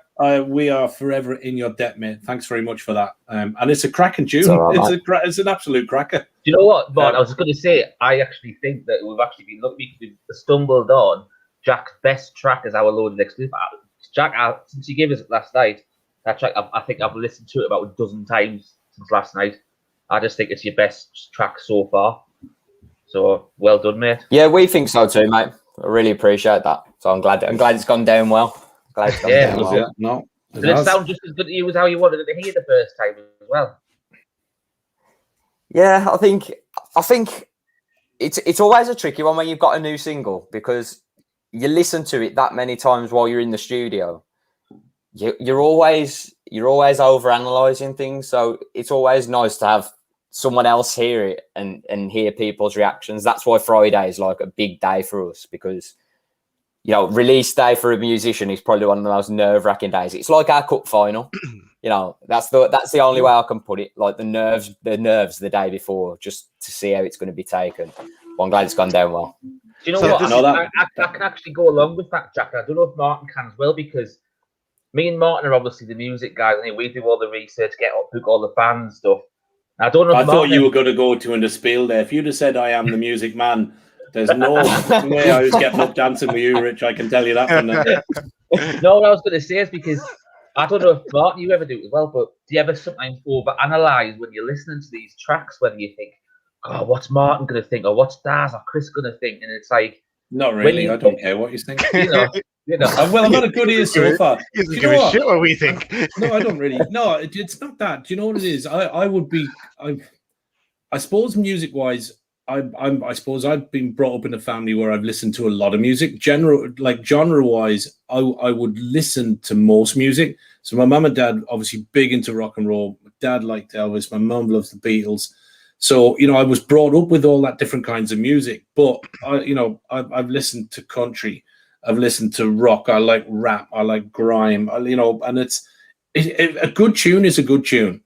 And if it's something that gets your toe tapping, or it's something that distracts you from what you might be doing, and I think a good written tune, or a good verse with a guitar, or a good beat with a drum, a song that takes you away from that moment that you're in, that you could be working on something, or it takes you back to a memory or a thought or a time in your life. That's what music is about. So for me, when I listen to the stuff, I'm not necessarily thinking about Daz, Richy, or Chris. I'm listening to the tune and I'm thinking of something. What does it remind me of? Where does it take me? What does it make me think of? And I think sometimes you can quite literally get lost in the music. I mean, the lads know I spend most of my Sundays with the cans on, and I'm on Twitter and I'm looking at new groups, and I'm Googling, or I'm on Spotify, or I'm on YouTube, and I have it cranked up and I'm listening to it. And it's not necessarily, we've got, to be fair to the lads, in a few weeks' time, we've got Tom Lumley and the Brave Liaison coming on. Predominantly all the music that we've had so far has been in and around the pop stroke, in particular indie style of bands that we've had on, in and around likes of Institutes, Oasis-y type vibe, James Campbell. And that's great. Right. We, sponsorship and that's there.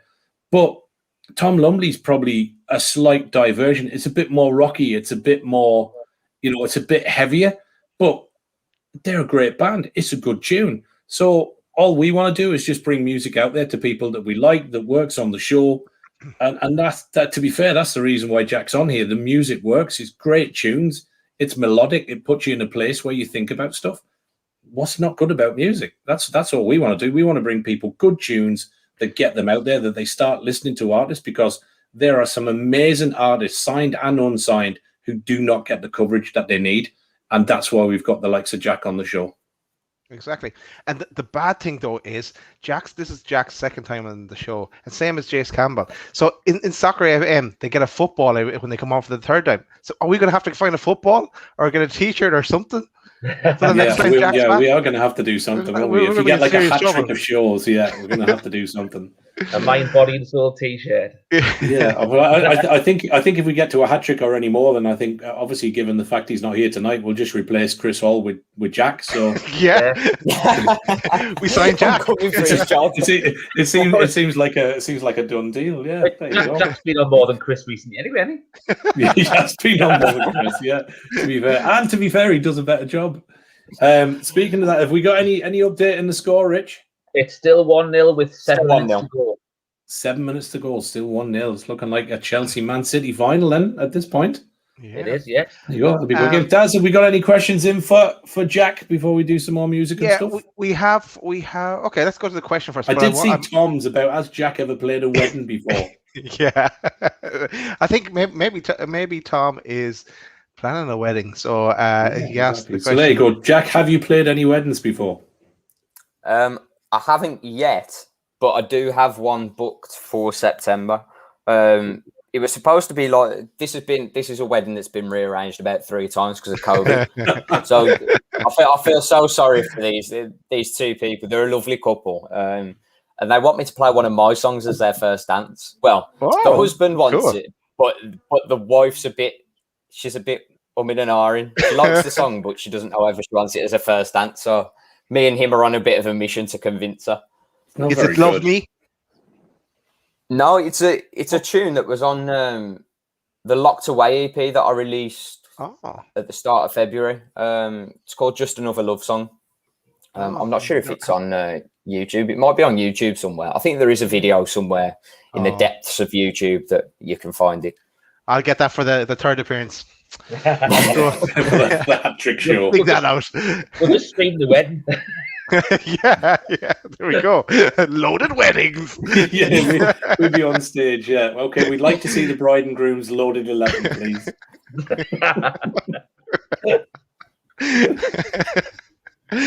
Okay, let's go to another question. What's Jack's thoughts on most recent form and performances? We don't talk about that one. Can I skip over that question? Yeah, you can. I want to bring up right here. I want to bring up the Jose Mourinho meme where he just goes, "I prefer not to speak." yeah. Listen, you're in charge, mate. If you don't want to talk about Wolves, that's fine by us. Jack, I will talk. I will talk about it. I think just before you go on, Chelsea have extended their lead. It is now 2-0. Oh, all English final. An all English final. Yep, it is, and it's Mason Mount. Mason Mount, I like him. Wow. Right, go on, Jack. Back to Wolves. I think there's a lot of clamour between Wolves fans at the moment. I think everyone's a bit split down the middle as to Nuno out or Nuno in, which I never thought I'd be saying, last year.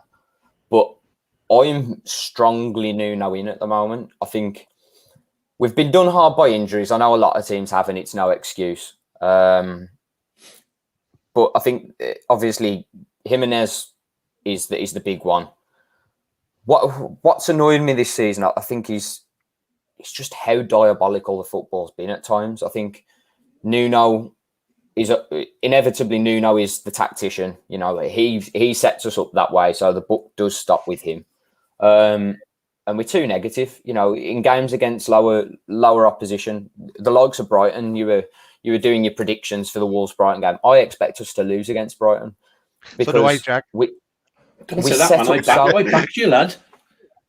We set up so negatively against teams like that. The only thing I will say is that against the Albion the other day, we looked much better, much more aggressive, forward thinking. And I think I talked about it last time I was on with you when we were watching the Wolves Fulham game.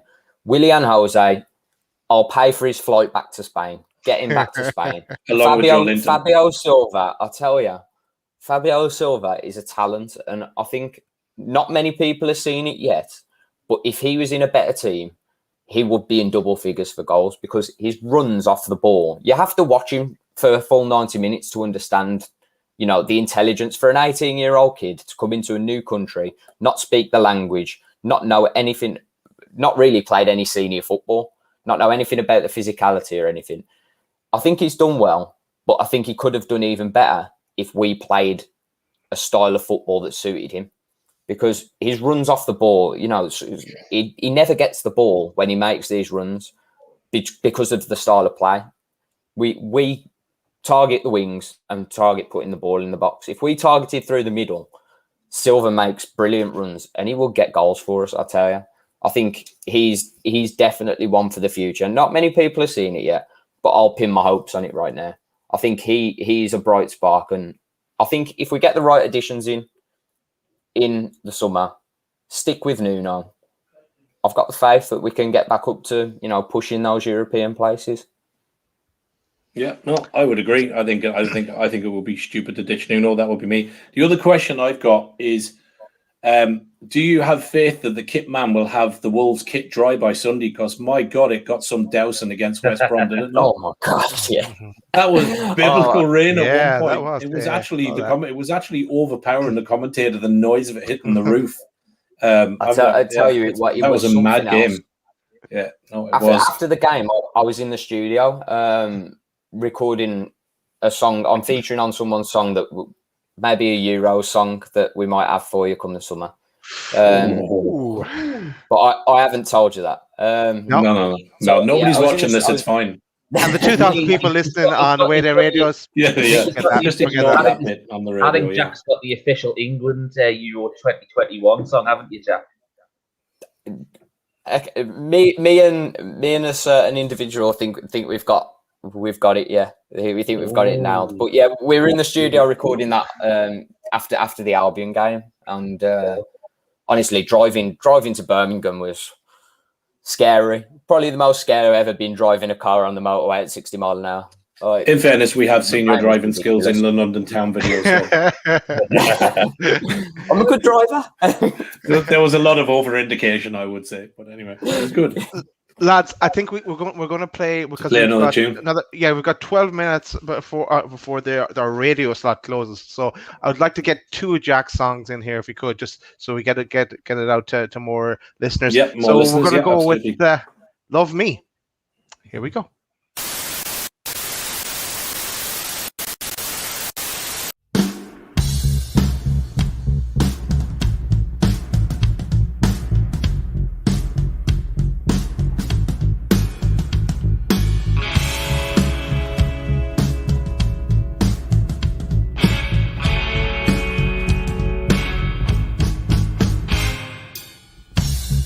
Saw you from across the room, dressed to impress. You were dancing to your favorite tune. You looked up at me so seductively. I felt this weird sensation taking over my body. Did you feel it too? As the sparks they flew between me and you. Contagious, you got me trapped under your spell. Won't you set me free? Come on, love me. You make me feel alive. Come on, love me. I need us to survive. So come on, love me. Don't show me to the door. Come on, love me. Don't leave me wanting more.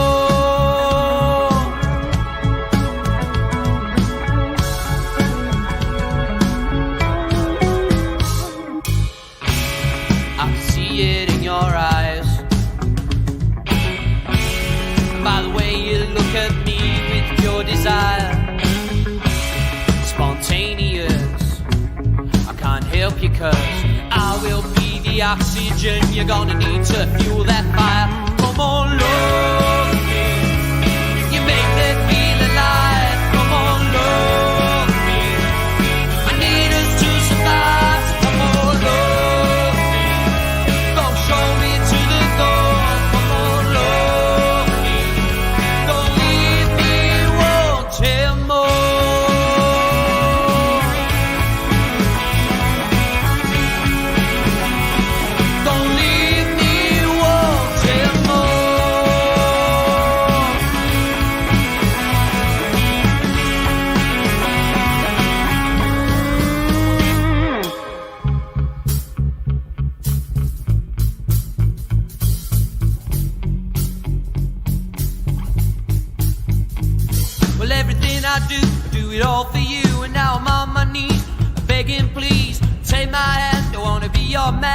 treat you like a queen.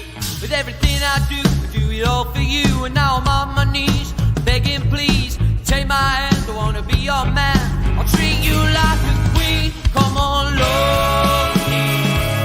You make me feel alive, come on, love me. I need us to survive, so come on, love me. Don't show me to the door, come on, love me. Don't leave me wanting more.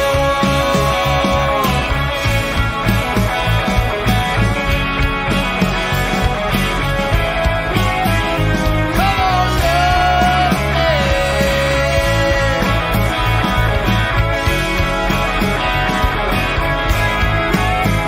Won't you love me, baby?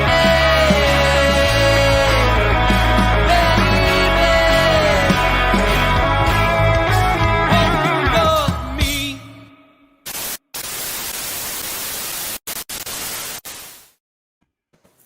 Nice one, Jack. Great passion in that one. Love it.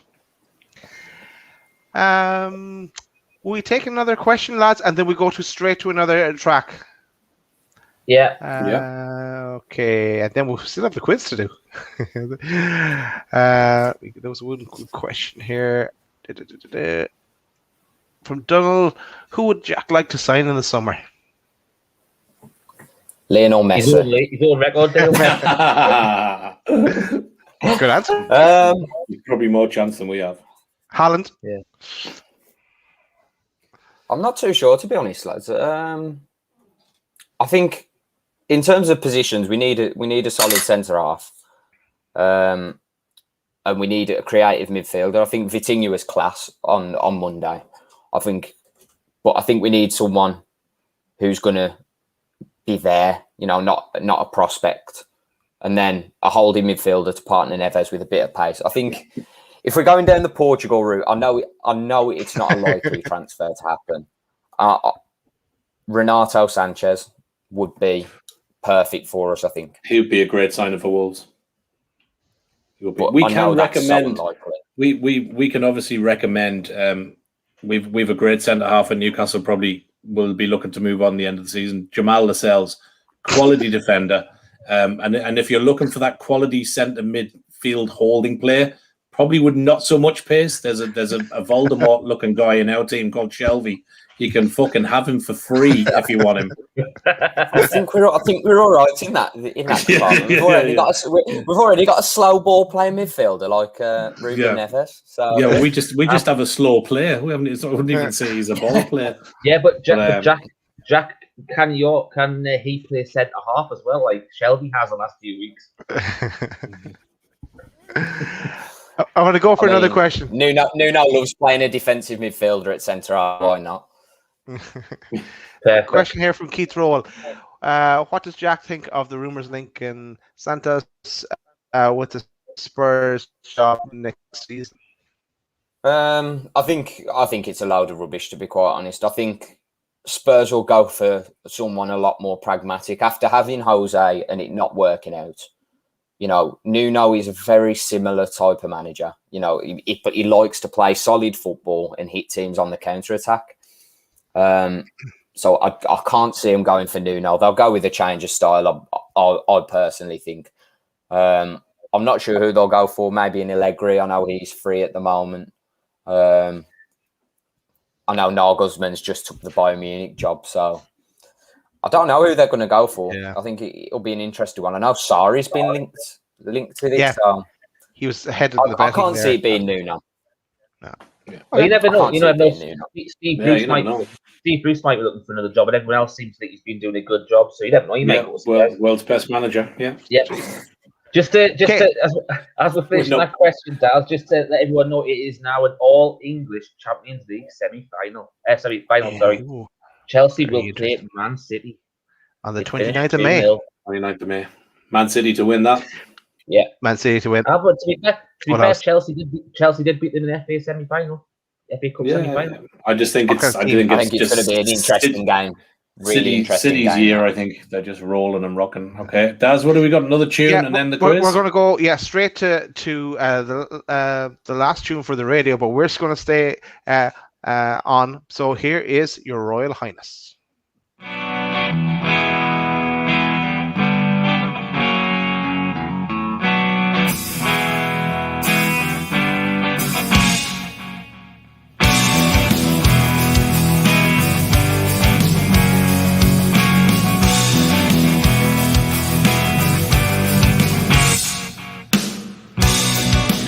Found me on the street.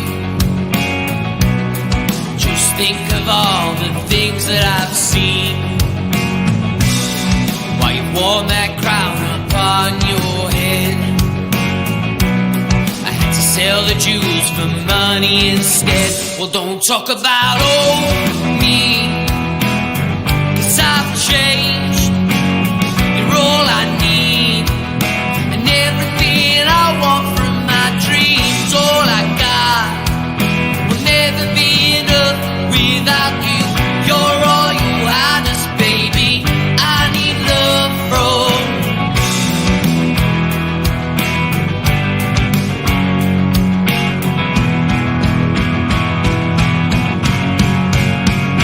you.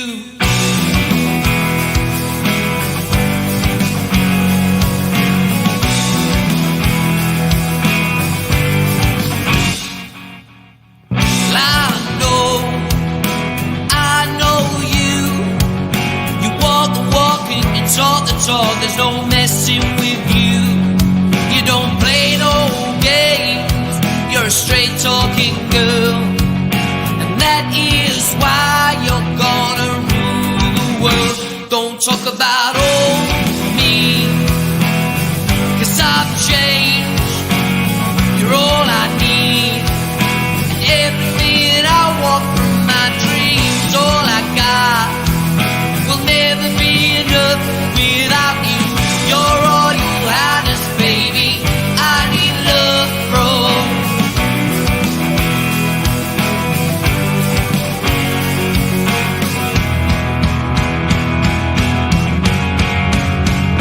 you.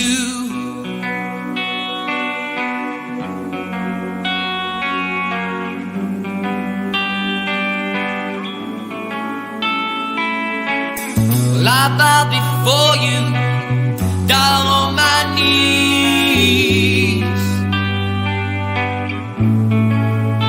saying please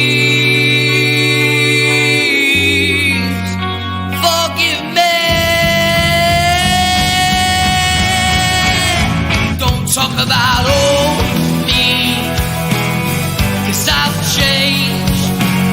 You're all I need, and everything I want from my dreams, all I got will never be enough without you. You're all you highness, baby. I need love from. I need love from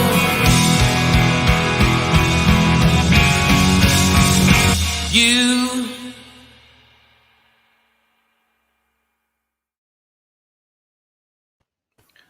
Lovely, Jack. I'm getting a kind of Nirvana kind of a vibe or something different about that tune. It's definitely different than your other tunes. I think it's the synthesizers in the background really make that one. Like, Yeah. I think we really enjoyed doing that one in the studio. It was one of them that it was missing something, and we found it just in abundance with the synths. Yeah, cool. I have to say, I know we were talking about the tunes and the new one coming out. It's a bit of a step change up, but that tune there is actually one of my favorites of yours. I actually like that. It's a real, something about it. Hard to pin it, kind of a range to it, but it's one of those. I found when I was listening to a chunk of it, it was the one song that kind of stuck with me. That in London Town, but that song in particular.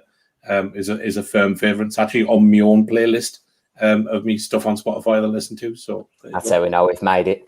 That's it. I tell you, that's it, lads. Yeah, I am the music man. Go on, Richie. There is another playlist.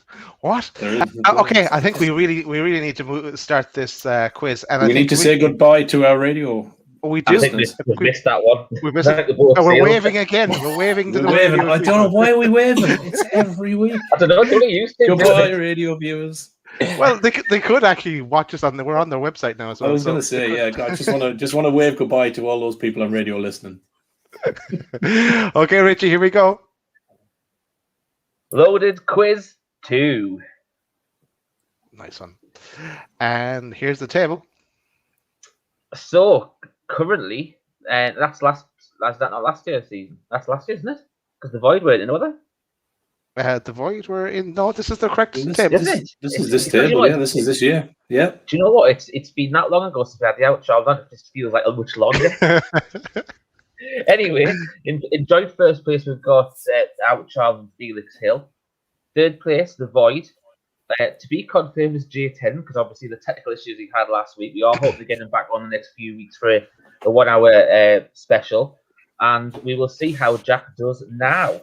Okay, so a little bit of housekeeping for you, Jack. Okay, it's a general knowledge quiz, but there's a few little ones in there that you should feel comfortable with.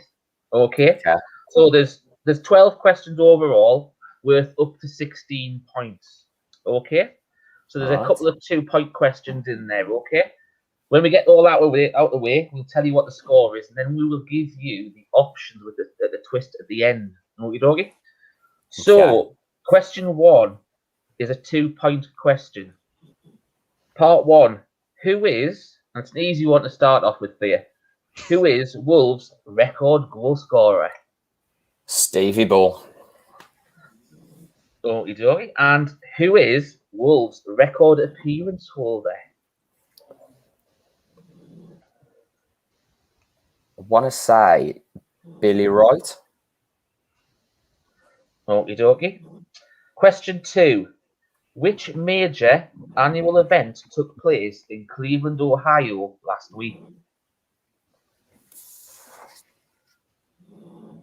I know Martin smiled because he knows the answer to this one. Cleveland. Oh, I know now. No idea. Not a clue. I'll give you a clue, Jack.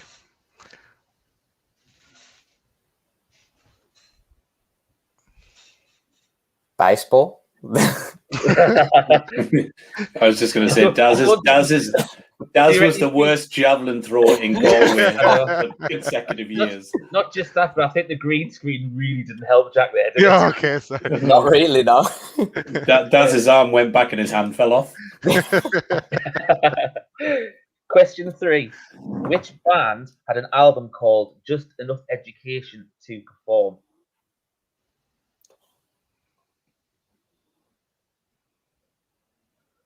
No, someone like Pink Floyd. It sounds like a very Tell you Pink what, Floyd. I'll give you a little clue. The Welsh. Stereophonics. Question 4. What year were Wolves founded? It's a 2-part question. So part 1 is what year were Wolves founded? I really should know this. You should. Especially when they were a founding member. Yeah, they were a founder member of the thing is, I always get this wrong. It's either I'm sure it's either 1877 or 1897. I think it's 77, so 1877. I want to say. I think that's wrong, but I should know. It that. is wrong. You know how you're going to find out? The second part of the question. No.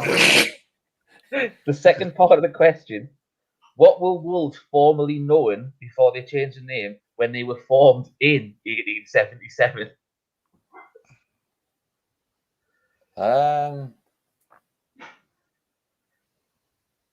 What were known as? It's a little bit before my time. If you didn't know already. Funnily enough, it's before all I was Bar Martin. So. Yeah. There you go. No idea. Something like Wolverhampton Working Men's Club or something. I don't know. Sounds like a Sunday League team.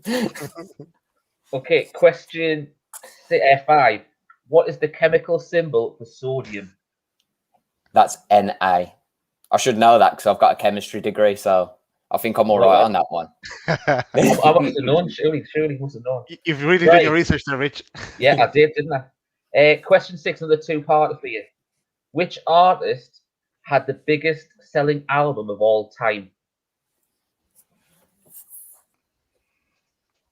Ooh.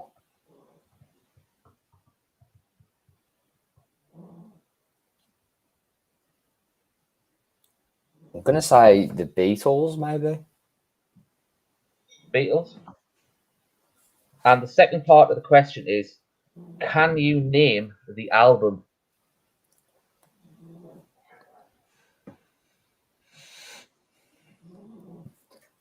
I mean, Sergeant Pepper's Lonely Hearts Club. I ain't got a clue. No, you don't. How many times have Wolves won the FA Cup? Oh my god! I should have done my research on Wolves, shouldn't I? Before I actually come out, I should have known this. I thought it was just going to be about football in general. I thought there's no chance I can do my research. The good news is when Jack does go to watch Wolves play, he's going to get beaten the shit out of. I sit in the cop end as well. I sit in the South Bank, so this is going to go down well, and hopefully no one finds it 3 times. So. 3? I want to say. Question 8 is a geography question. What is the capital of Australia? Canberra. Okay, question 9, another two-parter. Who has scored the most goals in a season for Wolves? Any season. Yeah, since they've been formed, who has scored the most goals in a football season for Wolves? I'm sure it's Steve Ball. Okay, and you're going to ask me how many, aren't you? I am, yes, but I'm going to give you a bit of leeway. You can get right within 2 either side. I know it was the season.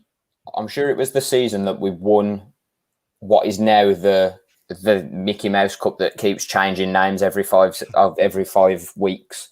Is it the Johnston's Paint Trophy or whatever? It was the Sherpa Van Trophy. I'm sure it was that season. There was a Leland Duff and all that sort of stuff back then, wasn't it? So yeah, it's now the Papa Smurf Trophy or whatever it was that the Mackems won. Pizza Cup in it. That's it. Yeah. I want to say 50. I'm sure it was in the 50s. Is it 50? 55, I want to say. Oh, I'm 3 out, and You're gonna kick. Go on, I'll tell you what. If you go on, I'll let you have it because it's such a good question. Go on.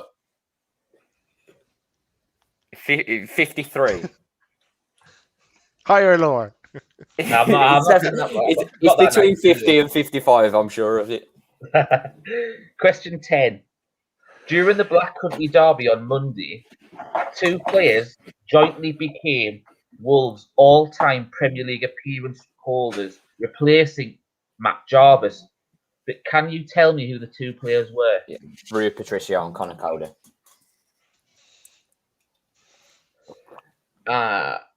Question 11. Which band set a British record in 1996 for the biggest selling solo concert? Oasis. And your final question. During our recent Fulham Wolves watch-along, who had a goal wrongfully disallowed in the first half for Wolves? You had to ask a question about him, didn't you? You've worked on that. How long's that took you to ask a question about him? Do you know what? That was the easiest question to come up with. William Jose. William Jose is the question. Is the answer? What is the question? That's the end of the first round. So I'll add your scores there. God, that was stressful, I'll tell you. So you've got 10 right at the moment. So this is where it comes the twist, okay? Okay. So we've now got a new section called Challenge Loaded, okay? Now, what you can do is you can have the bonus question, which is a multi-choice question, worth 2 points. Okay, and we'll play your final song out at the end of the show. Or you can challenge Loaded, so you can either challenge all three of us, Daz, me, or Martin, to the question that you said you had up your sleeve earlier on today. So Okay. what would you like to do? I'll challenge you because I don't think anyone is going to get the answer to my question. So is that challenging all of us, is it? Yeah, I'll challenge all three of you. Oh, I love a challenge. Go on then, Get Jack. Google ready. Yeah. Fire it up. The thing Hey, is, Siri. if you get this, I reckon you have Googled it. So I could have asked this question in 3 parts. There's the very easy part of this question is, when was the last penalty shootout in a World Cup final? But then the 2 harder versions of that question, which are the 2 that either of the 2, I don't think you'll get. Who missed in that World Cup final where there was the last penalty shootout? And who scored the winning penalty? The first part's quite easy. I think you'll get the first part. What's coming up next week, Daz? Yes, no, we're back to next week. Okay, World Cup final. World Cup final. Have a think.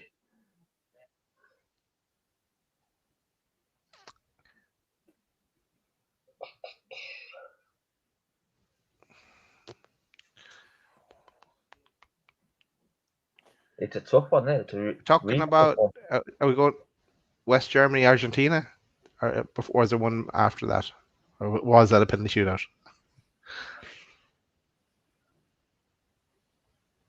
Do you know what I think? Is it not?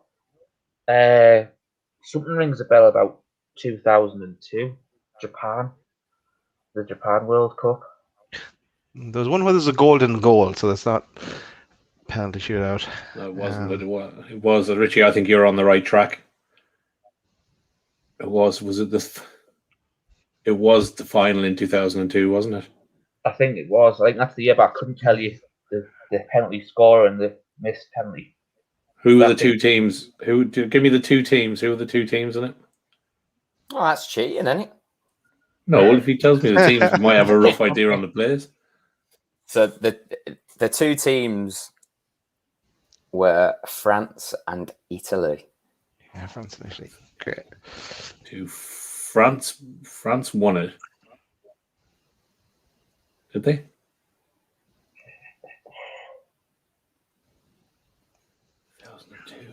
Oh no, that'll be if it's France, Italy, was that not?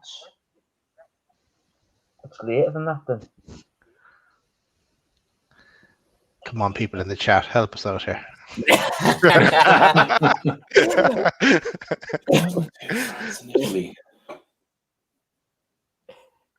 I thought you'd get this part. I thought this part was really easy. Well, we're fucking thick. I wouldn't rely on us.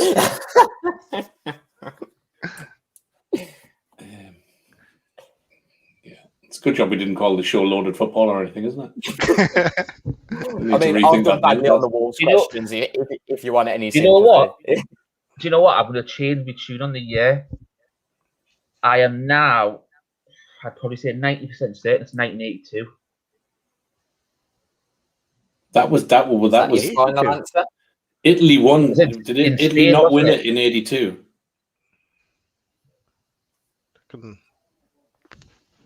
It wasn't Spain. Spain have only won it. Yeah, but it was in Spain, wasn't it? You're talking about Because France won at 98 when they beat Brazil 3-0 in the final.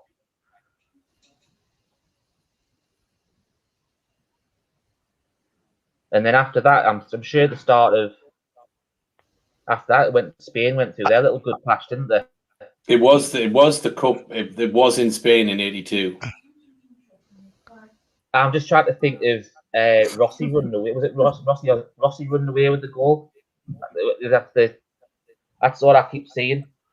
No, was it not? It wasn't Rossi. Was it not Marco Tardelli? Possibly. I'm pretty confident here, lads. I'm not going to lie. I think I've got you. I would be if I was you as well. Yeah, I don't. That's the only one I can remember. I think we took 5 minutes on this question that tells you we're clutching at straws. Are you like? Yeah, I'd say we'll never get it. Yeah, I'd go with Italy and Tardelli, but I could be wrong. So the last final that went to penalties, there's been 2 finals, World Cup finals that have gone to penalties. 1990 in America, it was Brazil and Italy, and Roberto Baggio missed the penalty. Yeah. But the most recent one... Was that 94? It was the one in America, so it was 90. 94 in America, yeah. Ireland beat Italy with Romario. Yeah. But the most recent one was 2006 in Germany, in Berlin, where France played Italy, and there was also... I didn't want to give the final away. Was this the one where Zidane and this was the one where Zidane Maserati headbutted each other. Materazzi. Oh yeah. And the person who missed for France was David Trezeguet, and the person who scored the winning penalty for Italy was Fabio Grosso. Yeah, we'd never got that. Yeah, we'd have never got that. I told you, no one gets it. That's a really good question. That's a really good question. So what's the scores now? Well, he's got 14 points overall, but he won't be making his hat-trick show after that question. Nice one, Jack. Well done. Well done. Yeah, that's a great effort. That's a great question as well. If I can remember that one. Got us thinking. I think we should talk about what's happening next week. How about that? Yes, go on then. Yeah. Richie, Jack is not on. Yes, well, never again. He's just scuppered every single chance of him ever coming back on again with that question. But anyway, next week we've got loaded headlines, loaded leaderboard. We do have a couple more mystery guests lined up to take part in fan favourites 1 to 11. Next week's loaded tunes with special guest The Garden Party, who will also be taking part in the loaded quiz. You can follow Loaded HQ on Twitter at Loaded HQ1. On Instagram, Loaded HQ. You can subscribe free to our YouTube channel at Loaded HQ, which is www.youtube.com/c/Loaded HQ, which is free to subscribe. If you haven't done so already, it is free, and it would be grateful if you did that because it would help the channel so much. Nice one, Richie. I just want to plug Jack's new single again. You heard it here exclusively on Loaded Football Weekly earlier, and it's out on Friday, so make sure to keep an eye out for that. Wink, wink, nod, wink, wink. And also coming up on tomorrow, actually, we have Loaded Mag. Do you want to comment on that, Jack? I'm not allowed now, am I, after that question? So Loaded Mag tomorrow at 8. We're going to talk about Newcastle. So tune in for that. And that is Amanda Stavely there in the picture. She may make an appearance. You never know. We like to surprise people. Keep more chance of Chris Hall coming on.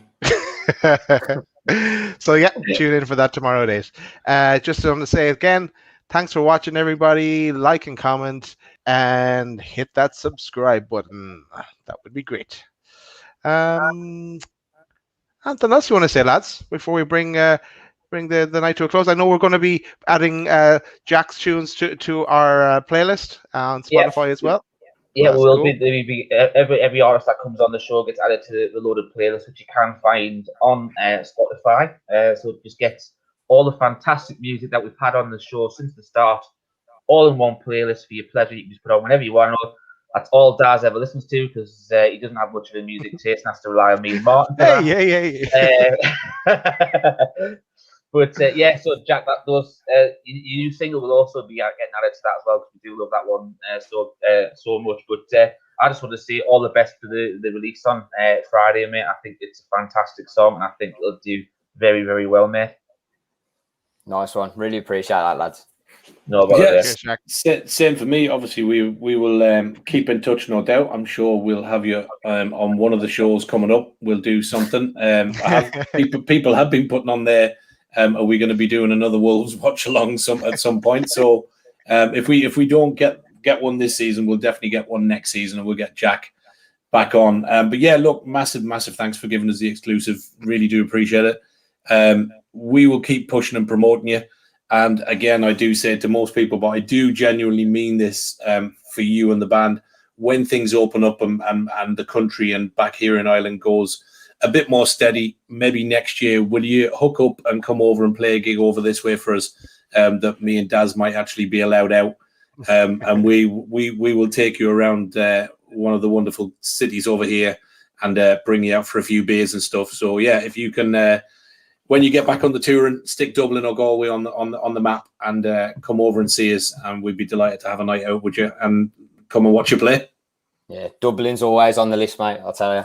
Good, mate. Daz will have to travel. That suits me. It's only 20 minutes for me. Perfect. Temple Bar. I saw you in the picture in Temple Bar. Headed up last Yeah, night. no, January. Hook it up, and we'll come out and we'll hook up and we'll come and be roadies or whatever you need for the day. We'll just get pissed and then you can get on and play. Perfect. Done deal. Cool. Bang on. Thanks very much, pal. Really appreciate it. Yeah, cheers, mate. So we leave it there for tonight. Thanks, Jack, for coming on. And I always say thanks, Jack, for taking points off Fulham that day. That always sticks in my mind. But yeah, look at thanks everyone for watching. We're back tomorrow, as I said, for Loaded Mag, and we're back again next week for Loaded Football Weekly. Here we're going to play out with another one of Jack's tracks, good old Mr. Daniels. Here we go. Nice video as well for this. Night, Bye, everyone. folks. Thanks for watching. Bye-bye. Hey, lad. Hey, everyone.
My name's Jack and I like to drink. The one that saves me when I'm on the brink. I'll always keep that in glass close by.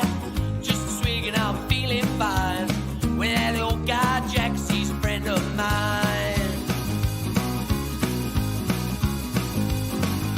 I found that shelf, it looks so fine. Tennessee honey, you're just so divine. Captain Cow's crack and slain.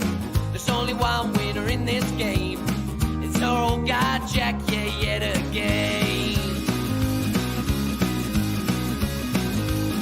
A good old Mr. Daniels. Good old.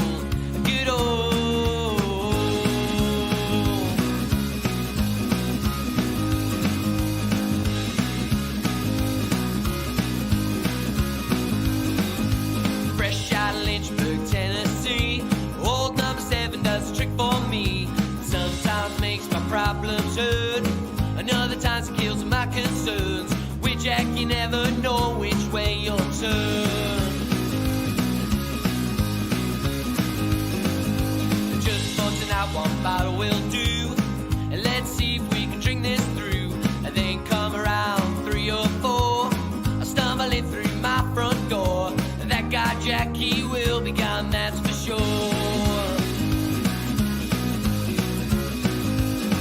Good old Mr. Daniels. Good old.